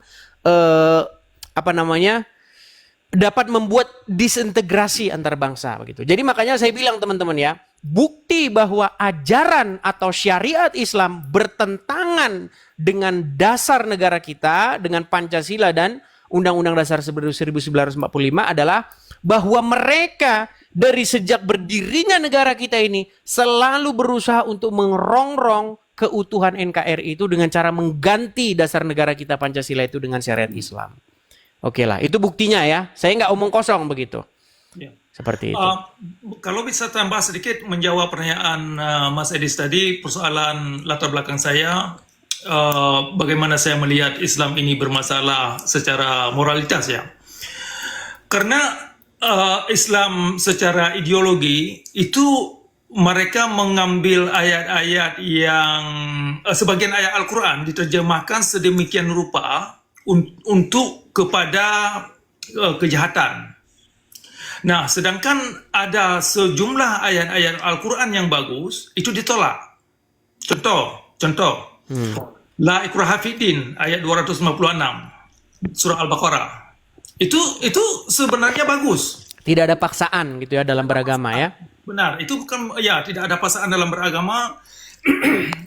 Itu kan bisa menciptakan toleransi beragama, bisa menciptakan debat yang produktif, ya kan? Semua manusia, semua orang Islam berhak untuk mempertanyakan apapun yang perlu dikaji dan perlu dipertanyakan secara kritis. Nah, tetapi karena dalam dimensi syariat Islam tidak mengakui ayat 256 dari surah Al-Baqarah, sehingga ayat itu tidak banyak makna apa-apa, tidak berfungsi, malah ayat itu menjerat orang-orang yang masuk Islam seperti kayak ini orang mualaf, ya kan? Kebanyakan orang mualaf terpedaya dengan ayat itu. Mereka mengira la ikraha fiddin, mereka masuk Islam, oke, saya masuk Islam, nanti kalau saya tidak suka saya keluar, kan demikian. Padahal kalau sudah masuk, kalau keluar itu akan dipancung ya. Benar, ya. Iya. Ya. Jadi ini perlu dimengerti oleh kawan-kawan di bawah ini, bahwasanya la ikraha fiddin itu bukan bagian la ikraha fiddin itu adalah hanya slogan untuk menggait orang yang ingin masuk Islam, tetapi ketika mereka masuk Islam, mereka tidak punya hak untuk menggunakan ayat itu lagi. Nah, Satu hal Pak Cakra, gini. Ya. Banyak sebenarnya kita ini atau pemimpin-pemimpin negara ini itu sebenarnya yang muslim ya, hidup dalam kemunafikan. Kenapa saya katakan hidup dalam kemunafikan? Karena menurut Al-Qur'an, barang siapa yang tidak memutuskan perkara berdasarkan apa yang diturunkan Allah, itu adalah orang-orang yang zalim, orang-orang yang kafir. Karena mereka tidak memutuskan perkara berdasarkan apa yang diturunkan oleh Allah. Sementara negara kita itu tidak memutuskan perkara berdasarkan apa yang diturunkan Allah. Contoh misalnya, di negara kita kalau orang mencuri itu ditahan. Kalau orang berzina itu ditahan juga. Kalau orang mengganti agamanya bahkan nggak apa-apa. Sementara menurut Al-Quran, menurut hukum yang diturunkan oleh Allah, kalau orang mencuri dipotong tangannya. Kalau orang berzina dicambuk. Kalau orang mengganti agamanya maka dibunuh. Itulah kenapa Aceh sekarang itu memperjuangkan untuk didirikan syariat itu. Karena memang Aceh tahu bahwa ini hukum ini nggak sesuai dengan syariat. Nah makanya saya bilang teman-teman, kenapa ajaran agama Islam itu tidak sesuai dengan hukum yang ada di negara kita? Karena memang ya apa yang diungkapkan, hukum yang dinyatakan oleh Allah tidak bersesuaian dengan hukum yang kita anut sekarang. Itulah kenapa mereka berusaha untuk menggulingkan pemerintahan untuk mengganti dasar negara kita. Gitu. Tapi sekarang ini sebenarnya banyak orang-orang yang ya harus bermuka dua, harus berpura-pura ini. Gitu. Makanya saya melihat memang ya ini seperti makan buah si malakama begitu ya. Mau diikuti hukum kita bertentangan dengan syariat Allah, mau di ini nanti dianggap pemberontak. Tuh, Ya. seperti Memang, itu. itu memang syariat Islam seperti saya katakan tadi memang bermasalah bukan hanya di Indonesia tetapi di mana saja. Ini perlu kita ingatkan kepada rekan-rekan di bawah yang Muslim untuk bisa memikirkan bahwasanya kalau orang Islam mau syariat Islam, kenapa mereka tidak ke negara-negara, larinya ke negara-negara seperti Afghanistan, ke negara-negara Afrika Barat di sana kan, dan karena mereka tahu bahwasanya hasil daripada syariat Islam yang sudah kita lihat hanya Kebodohan, kedunguan, dan malapetaka ya. Ya benar. Ya benar. Nah, jadi ke depan kita perlu menginspirasikan kawan-kawan kita yang terutama mereka-mereka yang sudah di bangku kuliah ya, mereka yang sudah berada di kalangan akademia untuk bisa berani mempertanyakan hal-hal yang memang bermasalah terutama dalam kitab hadis, dalam kitab fikih. Karena kalau mereka tidak berani mempertanyakan, tidak berani jujur dalam beragama, berarti agama itu sendiri tidak bisa dijadikan sebagai petunjuk. Nah, itu karena jujur ini kan penting saya kira. Ini menunjukkan kedalaman intelektual. Nah, kadang-kadang kita mengerti memang ada sebagian masyarakat Islam kalau mereka jujur nanti dikeluarkan oleh orang tua mereka, diusir dari keluarga, diusir dari orang kampung dan macam-macam. Oke. Nah, memang itu resikonya. Tetapi kalau kalangan akademia tidak berani jujur dalam menuangkan narasi mereka, apa yang mereka tahu dan apa yang mereka tidak tahu, berarti kualitas pendidikan yang mereka dapat di universitas itu kan perlu sangat-sangat dipertanyakan kualitasnya dan tidak mengacu manusia kepada peradaban yang terang benderang seperti yang dimaksud. Oke. Pak Cakra, gimana Pak Cakra? Ini banyak yang protes juga. Ini seolah-olah kita ngomong di belakang ini. Gimana kalau kita naikkan satu muslim ini supaya dia bisa membantah argumen? Gimana? Boleh? Boleh ya. Kita naikkan satu muslim. Ya. Kita naikkan satu muslim ya. Coba kita naik Mr. Syair Bali ya. Syair Bali. Kita naikkan kakak Syair Bali. Ya, Syair Bali muslim, Bang. Saya Hindu, saudara. Oke, Hindu. Oke, Hindu ya. Kita naikkan satu muslim ya. Kita naikkan satu muslim. Kita diskusi yang akademis ya. Boleh. Saya naikkan satu muslim, Mas Fanani. Oke. Jadi udah ada perwakilannya. Ini Pak Cakra muslim tapi muslim yang berbeda dengan Islam kebanyakan. Kemudian Syair Bali ini Hindu. Fanani muslim ya Bang ya? Muslim. Ya. Bang Egy. Oke. Tadi bagaimana nih tanggapan dari Mas Fanani tentang apa yang sudah kita bahas tadi ini? Kalau untuk menanggapi lebih jauh, saya kurang kompeten ya. Saya soalnya tidak tahu agama yang lebih mendalam ya. Cuman secara global ya, kita sebenarnya yang dikatakan Pak Cakra itu ya ada benarnya ada salahnya. Karena yang dimaksud beliau itu kan menganggap bahwa Islam itu eksklusif ya, intinya hanya untuk kalangan sendiri. Itu saya rasa nggak benar. Itu banyak dasar-dasarnya atau hadis-hadisnya yang dalil-dalilnya yang mengatakan bahwa Islam itu adalah rahmatan lil alamin. Jadi tidak benar itu kalau secara keseluruhannya seperti itu nggak benar. Mungkin dari perspektif Pak Cakra mungkin seperti itu ya. Cuman kalau untuk secara umum tidak seperti itu saya rasa. Oke. Tapi begini Mas Fanani. Apakah Anda setuju bahwa ajaran agama Islam itu bertentangan dengan Bhinneka Tunggal Ika dan Pancasila? Kalau untuk dasar negara kita sendiri seperti Pancasila jelas tidak bertentangan. Oke, begini Mas Fanani sedikit. Kita kan berkaca dari sejarah nih.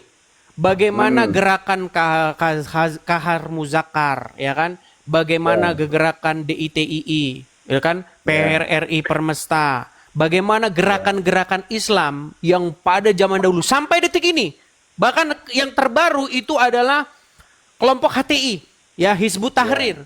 bagaimana mereka ingin menggulingkan pemerintahan dan mendirikan syariat Islam. Bagaimana kita sekarang menjadi munafik bahwa memang sebenarnya dasar negara kita ini bertentangan dengan ajaran Islam. Kalau tidak bertentangan, kenapa ada kelompok-kelompok Islam yang ingin menggulingkan pemerintahan, menggulingkan dasar negara kita, mengganti dasar negara kita? Ya, betul. Jadi perlu digarisbawahi ya bahwa aliran di agama Islam itu banyak.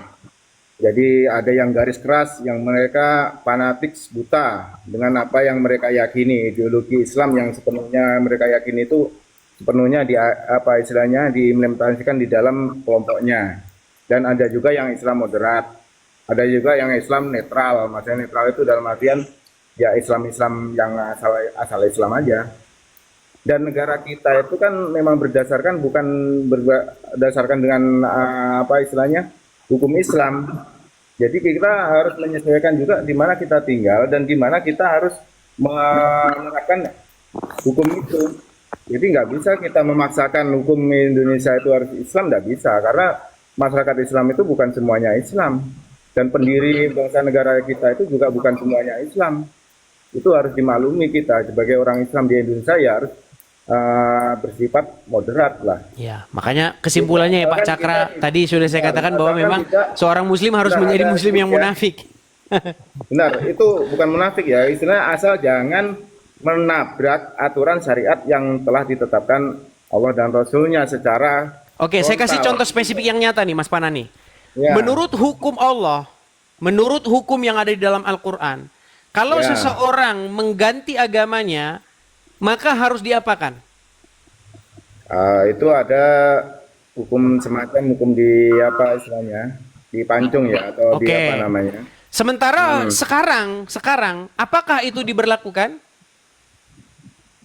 Ya, untuk Islam yang fanatik mungkin memperlakukan ya, seperti halnya di negara-negara yang Bukan, di negara kita kan bahas negara kita. Orang yang keluar dari agama Islam. Karena bertentangan dengan hukum negara kita. Nah, makanya saya bilang tadi, Mas Panani, bahwa sesungguhnya kalau kita mau jujur, hukum Islam itu bertentangan dengan hukum kita. Dan itu kita harus akui. Memang. Kenapa kita harus bermunafik?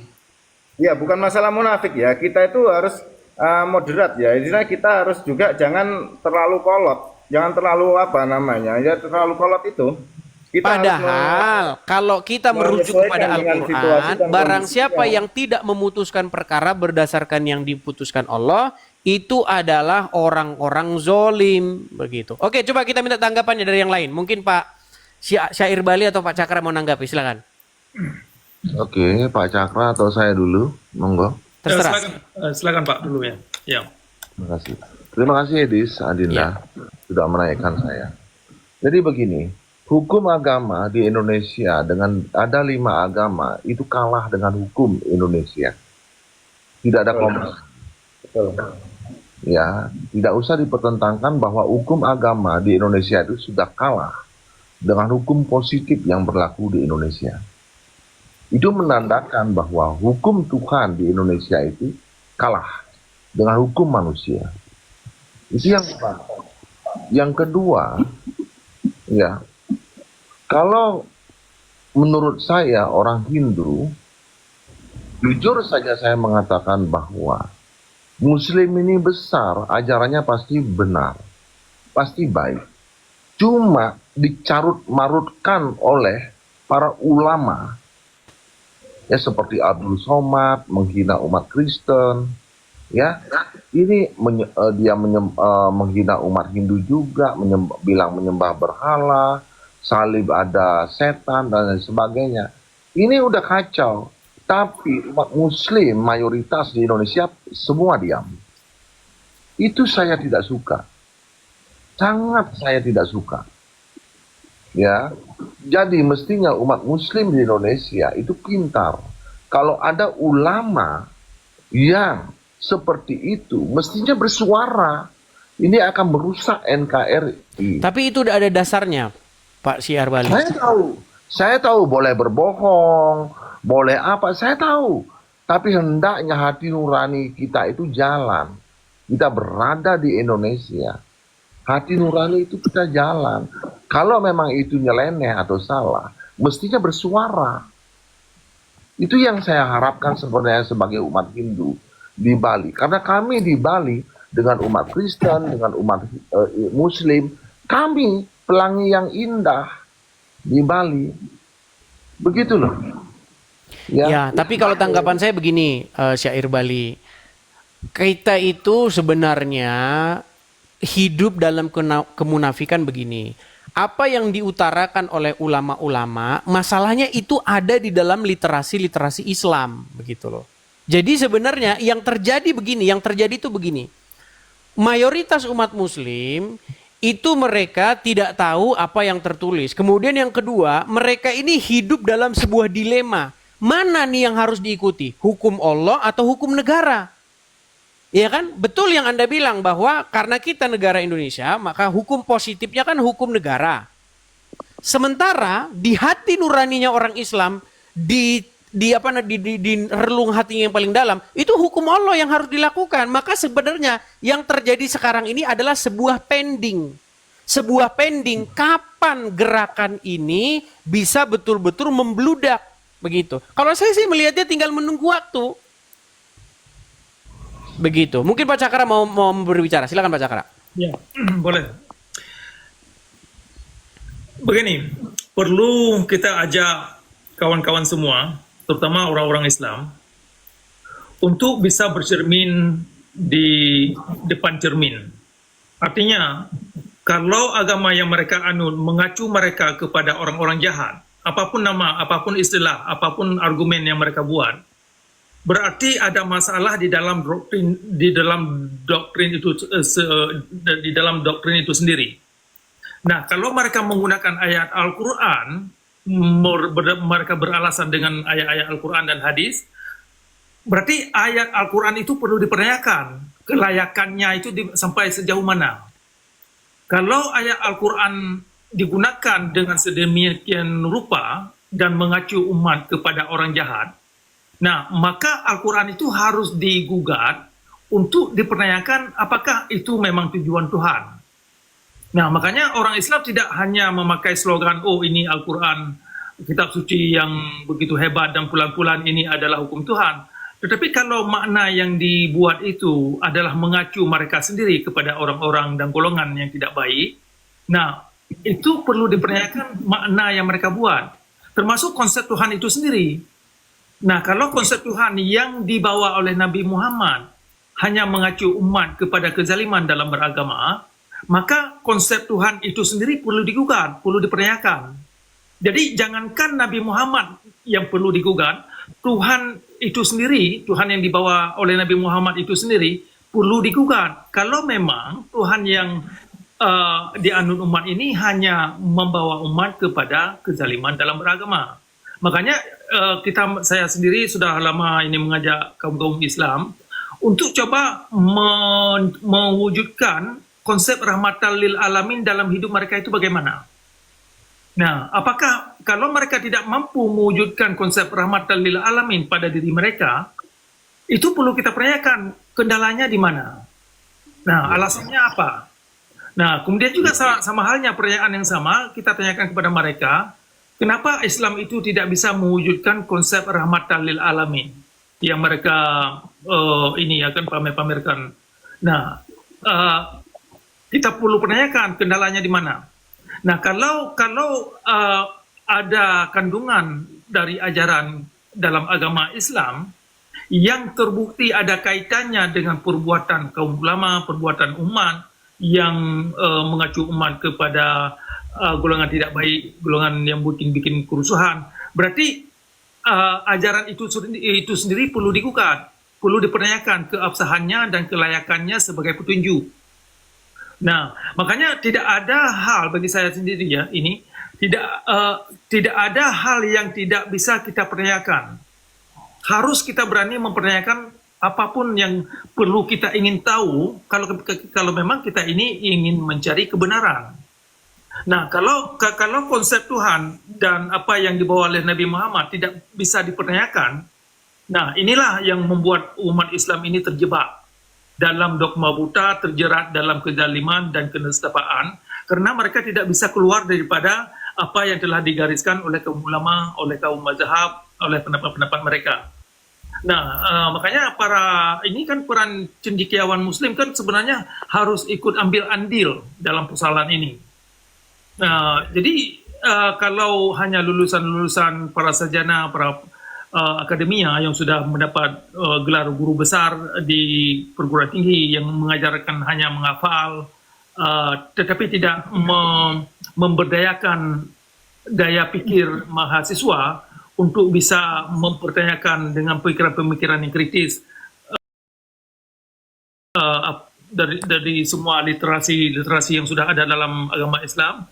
Berarti lulusan-lulusan dan kualitas akademia tidak banyak fungsi dan tidak banyak ambil andil dalam peradaban, sehingga akhirnya secara global kita lihat sekarang kan umat Islam jauh tertinggal dan tidak bisa memberi kontribusi yang bermakna kepada dunia dan juga kepada masyarakat setempat. Nah, contohnya Aceh.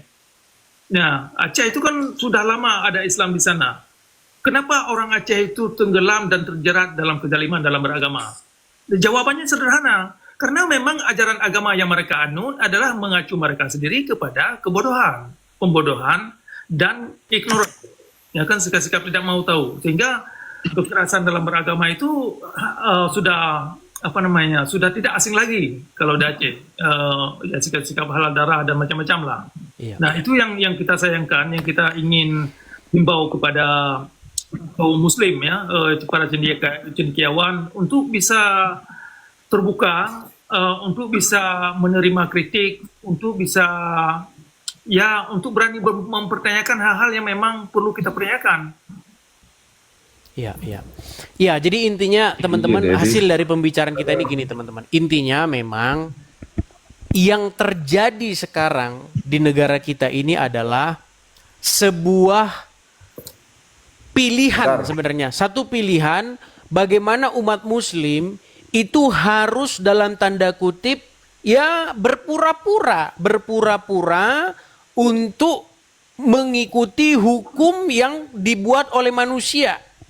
Padahal umat Muslim diperintahkan oleh Allah untuk mengikuti hukum yang dibuat Allah. Mungkin Mas Panani, mungkin tanggapan terakhirnya, silakan. Ya, menanggapi dari Pak Cakra ya, tadi yang dibilang bahwa umat Islam itu menimbulkan kericuan, menimbulkan konflik, dan terbelakang ya.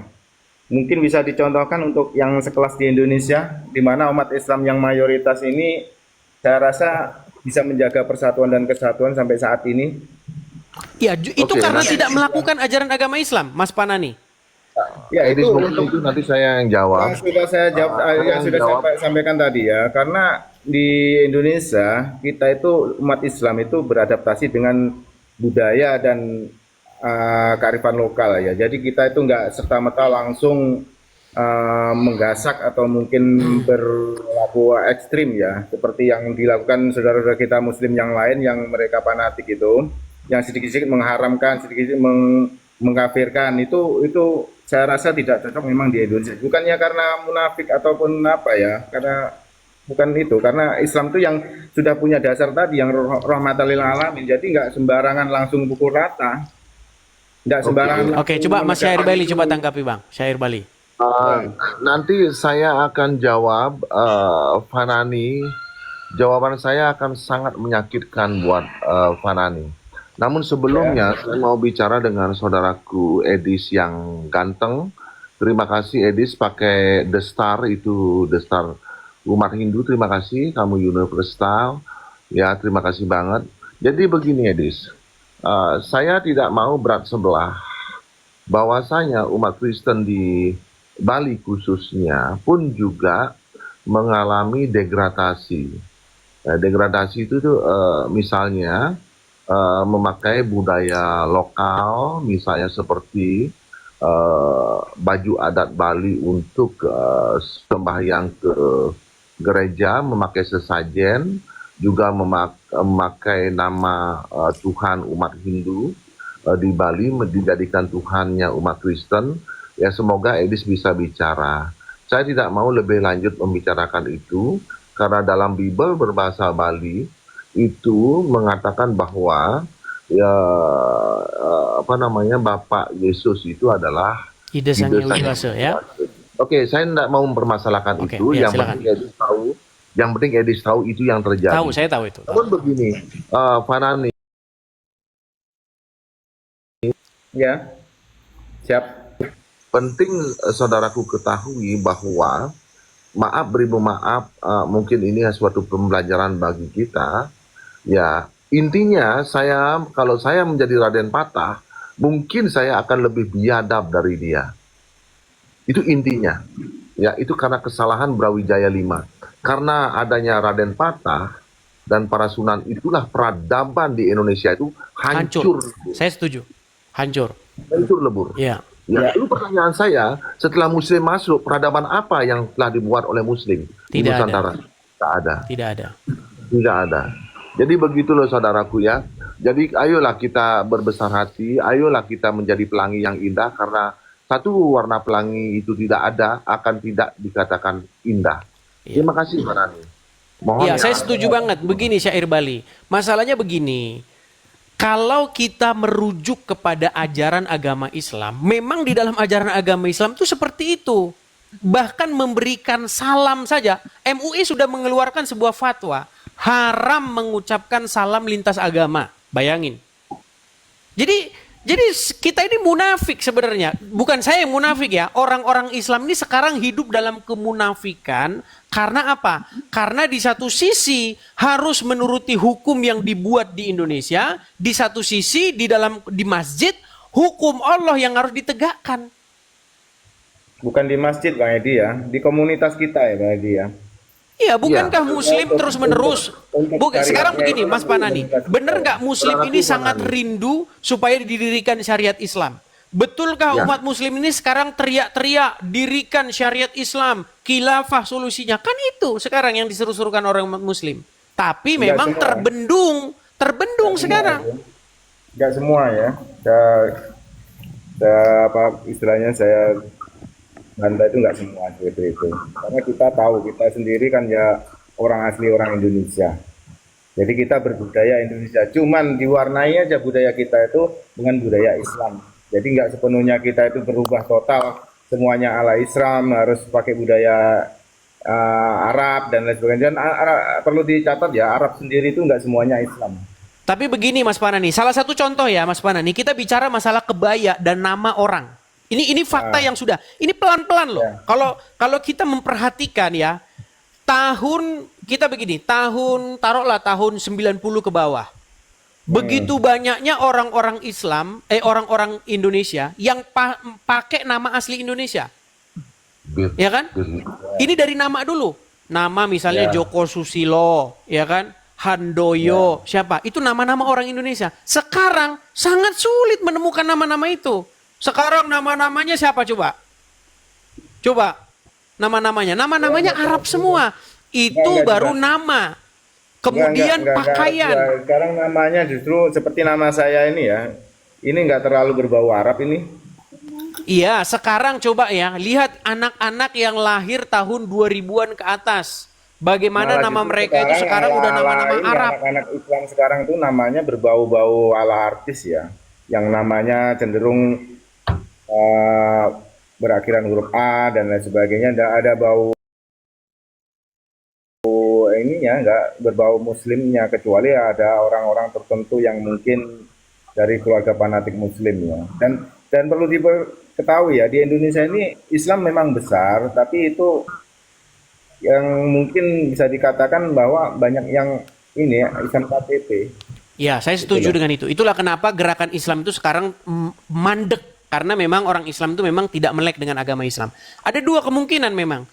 Ya, satu, kalau umat Muslim melek dengan agamanya, ya ingin memperjuangkan agamanya. Kemungkinan pertama, negara kita bubar karena ingin didirikan syariat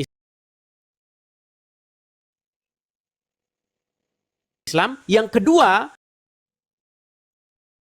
itu akan terjadi gelombang murtad besar-besaran. Hanya ada dua kemungkinan itu. Ya, Kalau itu, gelombang murtad ya enggak ya. iya, ini di Aceh itu kan agamanya sangat kental umumnya. Saya sangat tidak terkejut Tetapi angka ini sangat menarik untuk diperhatikan. Itu semakin banyak orang Aceh yang keluar dari Islam. Cuman mereka tidak ribut-ribut gitu. Nah, ini pertanda mereka sudah bisalah ngeluh sudah melihat agama Islam ini tidak lagi memberi satu rahmat bagi mereka dan melihat agama Islam ini tidak lagi relevan bagi mereka, sehingga mereka meninggalkan agama walaupun secara pribadi mereka tidak memberitahukan keluarga mereka atau orang kampung. Tetapi saya sering menerima pesan-pesan